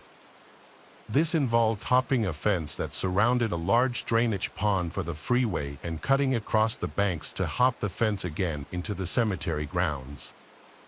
As we got off the residential streets, we were bathed in darkness, which meant there was almost no chance that we would be seen. We thought we were safe, but what we didn't know was that we were being followed. Once we had successfully snuck in, we stomped around and tried to scare each other for laughs. Then we found a few blank gravestones laying around next to a crypt, and we smashed them together just because we could. We took a few chunks as souvenirs. There wasn't much else for us to get up to, though. The whole place was eerily empty. We were used to seeing them filled to the brim with gravestones, but the majority of this space was just uninterrupted grass. Eventually, we got bored, but we weren't ready to leave, so we sat down against the backs of a few gravestones to avoid sitting on top of dead people. There was a view of the freeway that looked pretty cool since it was the only thing that was lit up for miles. For a moment, we were just sitting there being kids. Then it all came crashing down as we heard what sounded like a person behind us. We all jumped in fright and we turned around. We couldn't see anything, just gravestones. The ghastly wailing continued, and then it started to say our names. We shouted at it, trying to claim we weren't scared of it, but we were. We thought we were totally alone, so maybe it was a ghost that was mad at us for being there when we weren't supposed to be. We started walking towards it with small, terrified steps, hoping we would look behind one of the gravestones and see a person messing with us. All three of us were clutching broken chunks of granite as if it would help defend us from the supernatural. When we started getting closer, it seemed like we were localizing the source of the noise. That's when it said something that I wished it wouldn't every single day. For context, my friend Aaron's mother was extremely ill with cancer at the time. That's part of the reason that we were acting out by breaking into the cemetery in the first place. He was in a funk, and he was mad at the world, and he was our friend that we did stuff with. Understandably, Aaron stopped in his tracks when the voice claimed that it was the ghost of his mother. I can't imagine what was going on through his head, a lot of powerful mixed emotions that must have been a lot for a 13-year-old to handle. He shouted back, trying to cast it out, but he was already choking up. The supposed ghost of his mother dug deeper, saying that she just died a few minutes ago. Aaron said that was a lie, but the voice didn't care. It started to cry and say that because he wasn't in the neighborhood like a good boy, his father wasn't able to find him, and she died wondering where her son was and why he didn't love her enough to be there. Aaron yelled again that it wasn't true, that it couldn't be, but it struck him so badly he was failing to hold back his tears. Michael and I started trying our best to console him, not really knowing how. But then the mood changed on a dime when the unknown voice stopped crying and started laughing.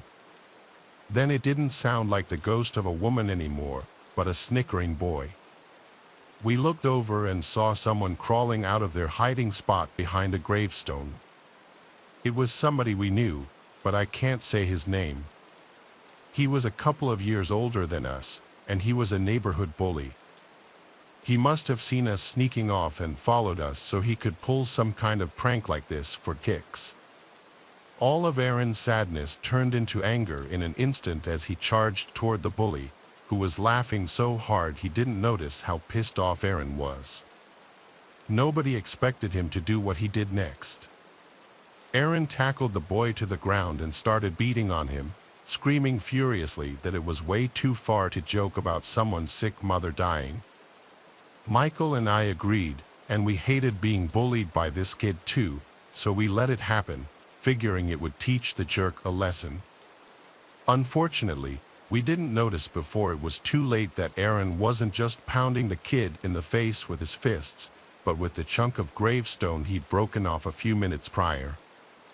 After just a few more seconds, there was no sound or movement from the bully, no indication at all that he was still fighting back. Michael and I exchanged a worried look right before deciding that this, in fact, was going too far and we needed to stop it. We rushed over to Aaron and pulled him off the bully. As we held him back, we looked down at the other kid and saw just how badly he'd been beaten. The jagged stone had turned his face into an unrecognizable bloody mess. There were deep gashes all over his face and head. Even in the darkness, we knew. But we still waited for him to get up or to at least groan in pain. But he never did. Gradually, Aaron let go of his rage and he came to realize what he'd done. Michael and I were already stunned. He broke away from us, but then he rushed back into panic, trying to wake the kid up by shaking and yelling his name. But none of it was any good. He finally looked back at us and he asked us to say that he was just unconscious and not dead. Only one of us knew how to check. I could see that Michael was shaking as he stepped to the body and knelt down, checking for a pulse. He checked and waited, even bringing his ear down to his face to check for breathing. But unfortunately, he only confirmed the worst. Aaron had killed our neighborhood bully.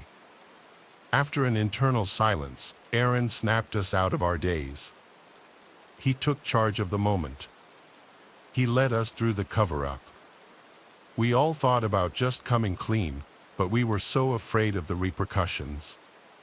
Well, Aaron was, and there was a small sick part of us that was glad that it happened, to be honest. The bully got what he deserved, to a certain extent. We did our best to think so anyways. Besides, we had no idea how to act in a situation like that, so we just listened to the orders that we heard. We dragged the body to the fence around the drainage pond and ripped the bottom of the chain link fence out of the dirt so we could pull the body under to the other side. Then we got a gravestone and a bunch of broken chunks and threw them over, including the ones we thought were going to be souvenirs for the night. We took off his shoes and his jeans, then slid a gravestone underneath his shirt, fastening it to his chest by tying his jeans around his torso. Then we tied his shoes to his ankles and filled them with stones. Aaron then dragged the body into the pond, and he was holding it up until he was neck deep. Then he pushed it towards the center and let go. We watched it sink as Aaron turned around and came out of the water looking like a completely different person. Aaron's clothes needed to dry at least a little bit so we didn't look obviously drenched before we went back to the neighborhood, and we needed to make sure that the body wouldn't immediately float to the surface. So after throwing everything related to the killing in the pond and washing our hands of the blood, we hopped the fence and sat on the banks for a while where we couldn't be seen. It was totally silent the entire time. The blood stains had been rinsed out of his clothes, but we would never be able to look at Aaron without seeing them. It was on our hands now too, and we had to live with that. It was hard to pretend to be a normal kid after that twisted coming-of-age moment. The disappearance was the talk of the town for days, even weeks, until the body finally floated to the surface a few weeks later and the murder was discovered. Nobody ever suspected us, but the publicity of the case going unsolved was torturous for us all, and the worst for Aaron. Michael and I were able to get back to a semblance of normal after a couple of years, but Aaron was never the same. When his mother finally died, he never talked to us again, and he never made any other friends. He kind of became the town degenerate, and nobody but Michael and I knew the real reason why. When he was 17, he ran away from home, and he's never been seen or heard from since.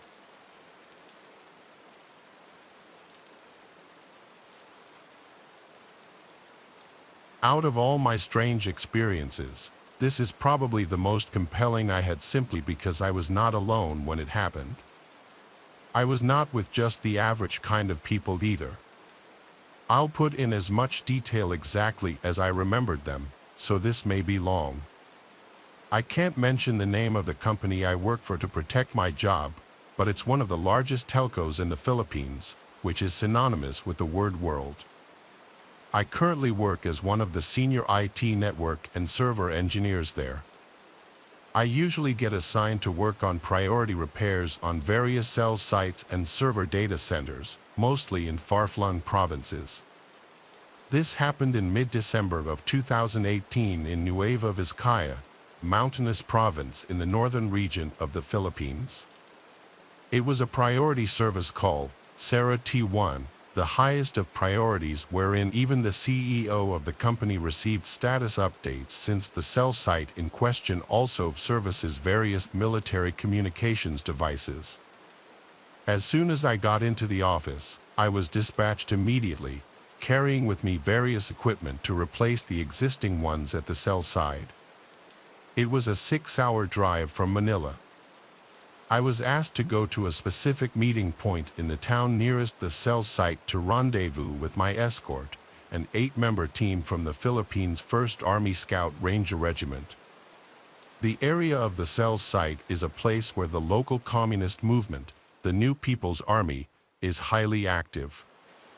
Apparently, the NPA carried out an operation early in the morning of that day, which caused some of the damage to the equipment. The team I met up with was led by one of my former high school classmates. Let's call him Lieutenant Knox. He had even specifically asked for me as he knew I worked for the telco. He had his men transfer the equipment to their truck, and we began to travel to the cell site. It was already dark at the time. During the long uphill ride, Lieutenant Knox and I did some catching up when they suddenly received a call. I don't understand military speak, so I could not tell exactly what we talked about, but he updated us accordingly, saying that a village on the way to the cell site requested assistance with a possible NPA member harassing a household. Apparently, the man had climbed up on the roof of someone's house, and he was still in the area. Being the nearest, Lieutenant Knox responded that his team would be handling it, so we drove towards the area, keeping the headlights turned off. The countryside, especially the poorer places, are very dark. Soldiers aren't allowed to smoke at night in places like these since the light from their cigarettes could be clearly seen even from afar, giving away their position. It was that dark here. I was hesitant since I'm not exactly a soldier, but he brushed it off, saying it would be a good chance for me to become a soldier for at least one night. Lieutenant Knox, I can say, is a battle-hardened junior officer. He's been to a number of dangerous situations and has fought in many encounters, both high-profile and low-key. He's the type of guy to jump in quickly then ask questions later. I remember him being like that even in school, a very cocky individual but not entirely without cause, especially now that he was in the army. He even received a medal recently, although I wasn't sure for what. Either way, he said, we're going in. It's part of the job. Now, you have to understand the Philippine Army usually does the police work in these areas where communists, Muslim insurgents, or bandits are active. And when you send in the scouts, the best our military has to offer, you can get an idea of the kind of situation it places in. Even other countries recognized the abilities of the Philippine Scout Rangers, all the more so in this case since these scouts came from the 1st Regiment. They're the best the scouts have to offer, from what I was made to understand.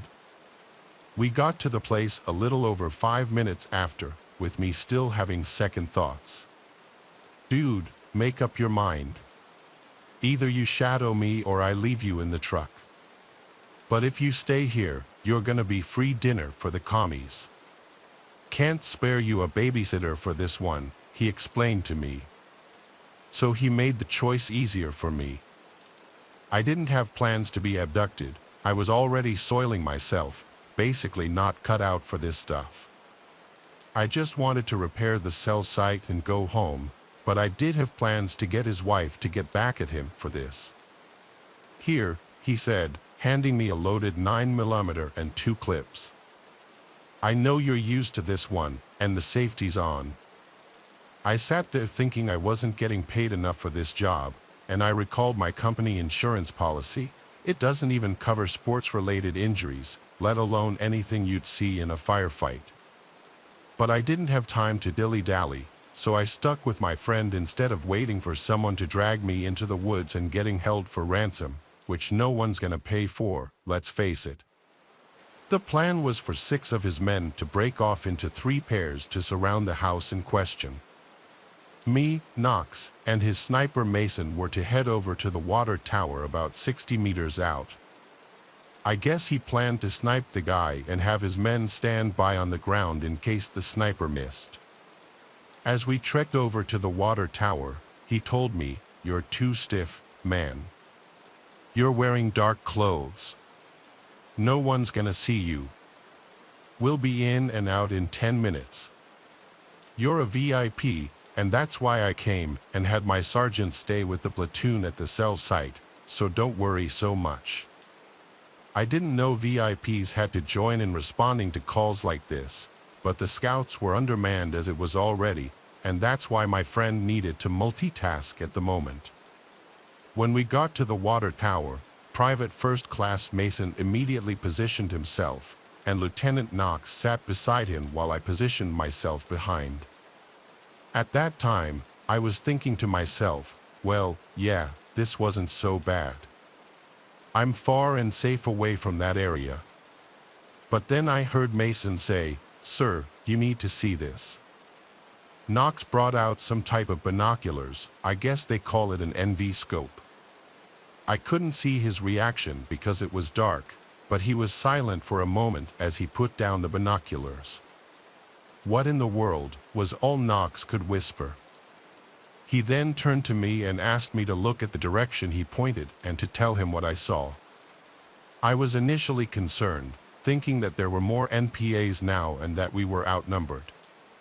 A reaction like this from a seasoned scout didn't exactly paint a nice picture in my mind. But what I saw was definitely something that will probably haunt me for the rest of my life. I wish I hadn't taken those binoculars at all. I even wish I saw more communists instead of what I did see. The image was green, and I saw someone on the roof of a house. It was a man. He didn't have a shirt on, nor did he have any weapons on him. He had very short hair or a shaved head, and he was barefoot. He had jeans on, but the lower part was wrapped from what I could tell. He had dark skin and seemed normal at first glance, but then I noticed his arms, which were very, very long. His hands were almost past his knees, and his fingers were also very long and pointed. The fingers were longer than normal and had tips that looked like long nails or even claws. The first thing on my mind was, this can't be real. "Sir," Mason said, "it's moving." I didn't expect what happened next. The thing, whatever it really was, looked right at our group. Even from that distance, it was unmistakable. He or it had its head turned in our direction, and its eyes were solid white. Eye shine, like a cat's eyes. Right then, I nearly dropped the binoculars. Had it not been strapped to my wrist, it probably would have fallen straight through the grated flooring of the water tower.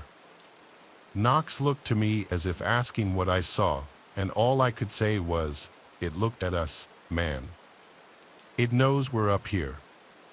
Almost at the same time, Mason begged, "Sir, your orders." My friend gave the order to put 2 in its head. I think the first shot hit the mark because we heard a scream echo throughout the valley. It sounded like a mix of a high-pitched male screaming and a cornered animal crying out in pain. I'm not sure how to describe it beyond that, but it was the first time I'd ever heard such a sound. I'm sure all of us heard it because of how loud the sound was. Mason never let out a second shot. I don't know if he did so on purpose or if he was caught off guard, but we then heard automatic rifle shots in the distance. Knox immediately told us to go. Mason went down the ladder first at a ridiculous rate, then me, then Knox. Back on the ground, we ran over to the house. These guys were fast and easily outran me. Knox had to basically drag me along the way so I wouldn't be left behind. Honestly, I was reluctant to run where we were headed. I wasn't as hardcore as these scouts. I could barely even keep myself from soiling myself. There was still someone firing in the direction towards the tree line. When we got to the house, near the front, we found one of the soldiers sitting against the wall. His buddies seemed to be applying first aid. His left forearm had a long and nasty gash that leaked fiercely onto the soil. I wanted to vomit. He reported to Knox that something jumped up from the roof and landed right on top of him. It was just after Mason fired. While he didn't get a good look at the attacker due to the darkness, he specifically refused to call it human. Even his buddy didn't think it was human at all. The other 4 soldiers got back to us, saying that the assailant got away. Knox decided to get to know the people in the house, and we found out that a young couple lived there. In fact, the woman was 7 months pregnant. They had texted their local village official, who in turn requested the military to check since, again, they suspected it was an NPA. The 3 of us, Knox, Mason, and me never told anyone, even the couple, what we saw that night. We simply stated it was a machete-swinging communist trying to rob the couple. After all, the NPAs were known to resort to banditry. A while after that, we finally made our way to the cell site. I simply couldn't stop shaking. When we got there, I immediately got to doing my necessary repairs. Knox and Mason stuck to their story when the rest of their platoon asked about it regarding the recent encounter. They never mentioned anything about the man's description nor the strange animal sound. After working an all-nighter and making sure the cell site was operational, Knox and his men minus the injured one took me back to the town where I had parked my car as soon as daybreak came. As his men loaded the damaged equipment I replaced into my car, Knox talked to me. At first, he was trying to joke around, saying I could probably enlist in the regular army now since I had some first-hand experience. I went along with this for a moment, hoping to forget about the strange incident. But inside, I was utterly horrified. However, before I was able to drive away, Knox said to me, "Dude, Mason, we saw the same thing you did. You know what it was, don't you?" I never responded, but inside, I think I knew what he was talking about. The aswang, a mythical creature from Filipino folklore, the stuff of a Filipino child's nightmares. The description, the sound, it was the only thing that made sense explaining what the thing was during the Spanish era from the 1500s to 1890. These creatures were said to be once human who were supposedly blessed by the moon priestesses of old called Baba even, so that the people could have the power to fight the Spanish colonizer who had done them wrong. It is said that the Spaniards decided to persecute these priestesses for witchcraft, then spread tales that aswangs attacked locals and foreigners alike. The aswang is a creature said to be able to shape-shift into either a human or an animal, but it is never able to correctly imitate one or the other. As a human, it has leathery black skin and disproportionate limbs. As an animal, like a cat or dog, it is always black and 3 times the normal size. It can neither speak nor do animal calls, it can only grouch out or scream. They usually eat the flesh of recently deceased humans and animals, but have a strange preference for the ill or pregnant women. Pregnant women like the one in the village. They can never become human again, and being an aswang is hereditary. No one will turn if attacked by one, although the wounds they inflict are often fatal. This is what Knox and I were both thinking, but I'd always considered it just that, just folklore. Yet there's no denying that what we saw that night wasn't human. I have never been back to the general area after, while Knox and his team had been dispatched to the south dealing with ISIS members. Before I posted this, I asked them about that night. It's hard to imagine a soldier of his caliber believing in such tales. I find it even harder as I write this to believe what I saw was real. But no matter how hard I try to come up with an explanation, I couldn't, except for the idea that it truly was an aswang, the legend passed down by our forefathers. Knox said to me in reply, "I told you before, you and I both know what the thing was." I go with what I see, and most of the time, I don't have the luxury of time to doubt whatever is in front of me. I don't know if I'll ever know the truth, and I can't be sure if I even want to know.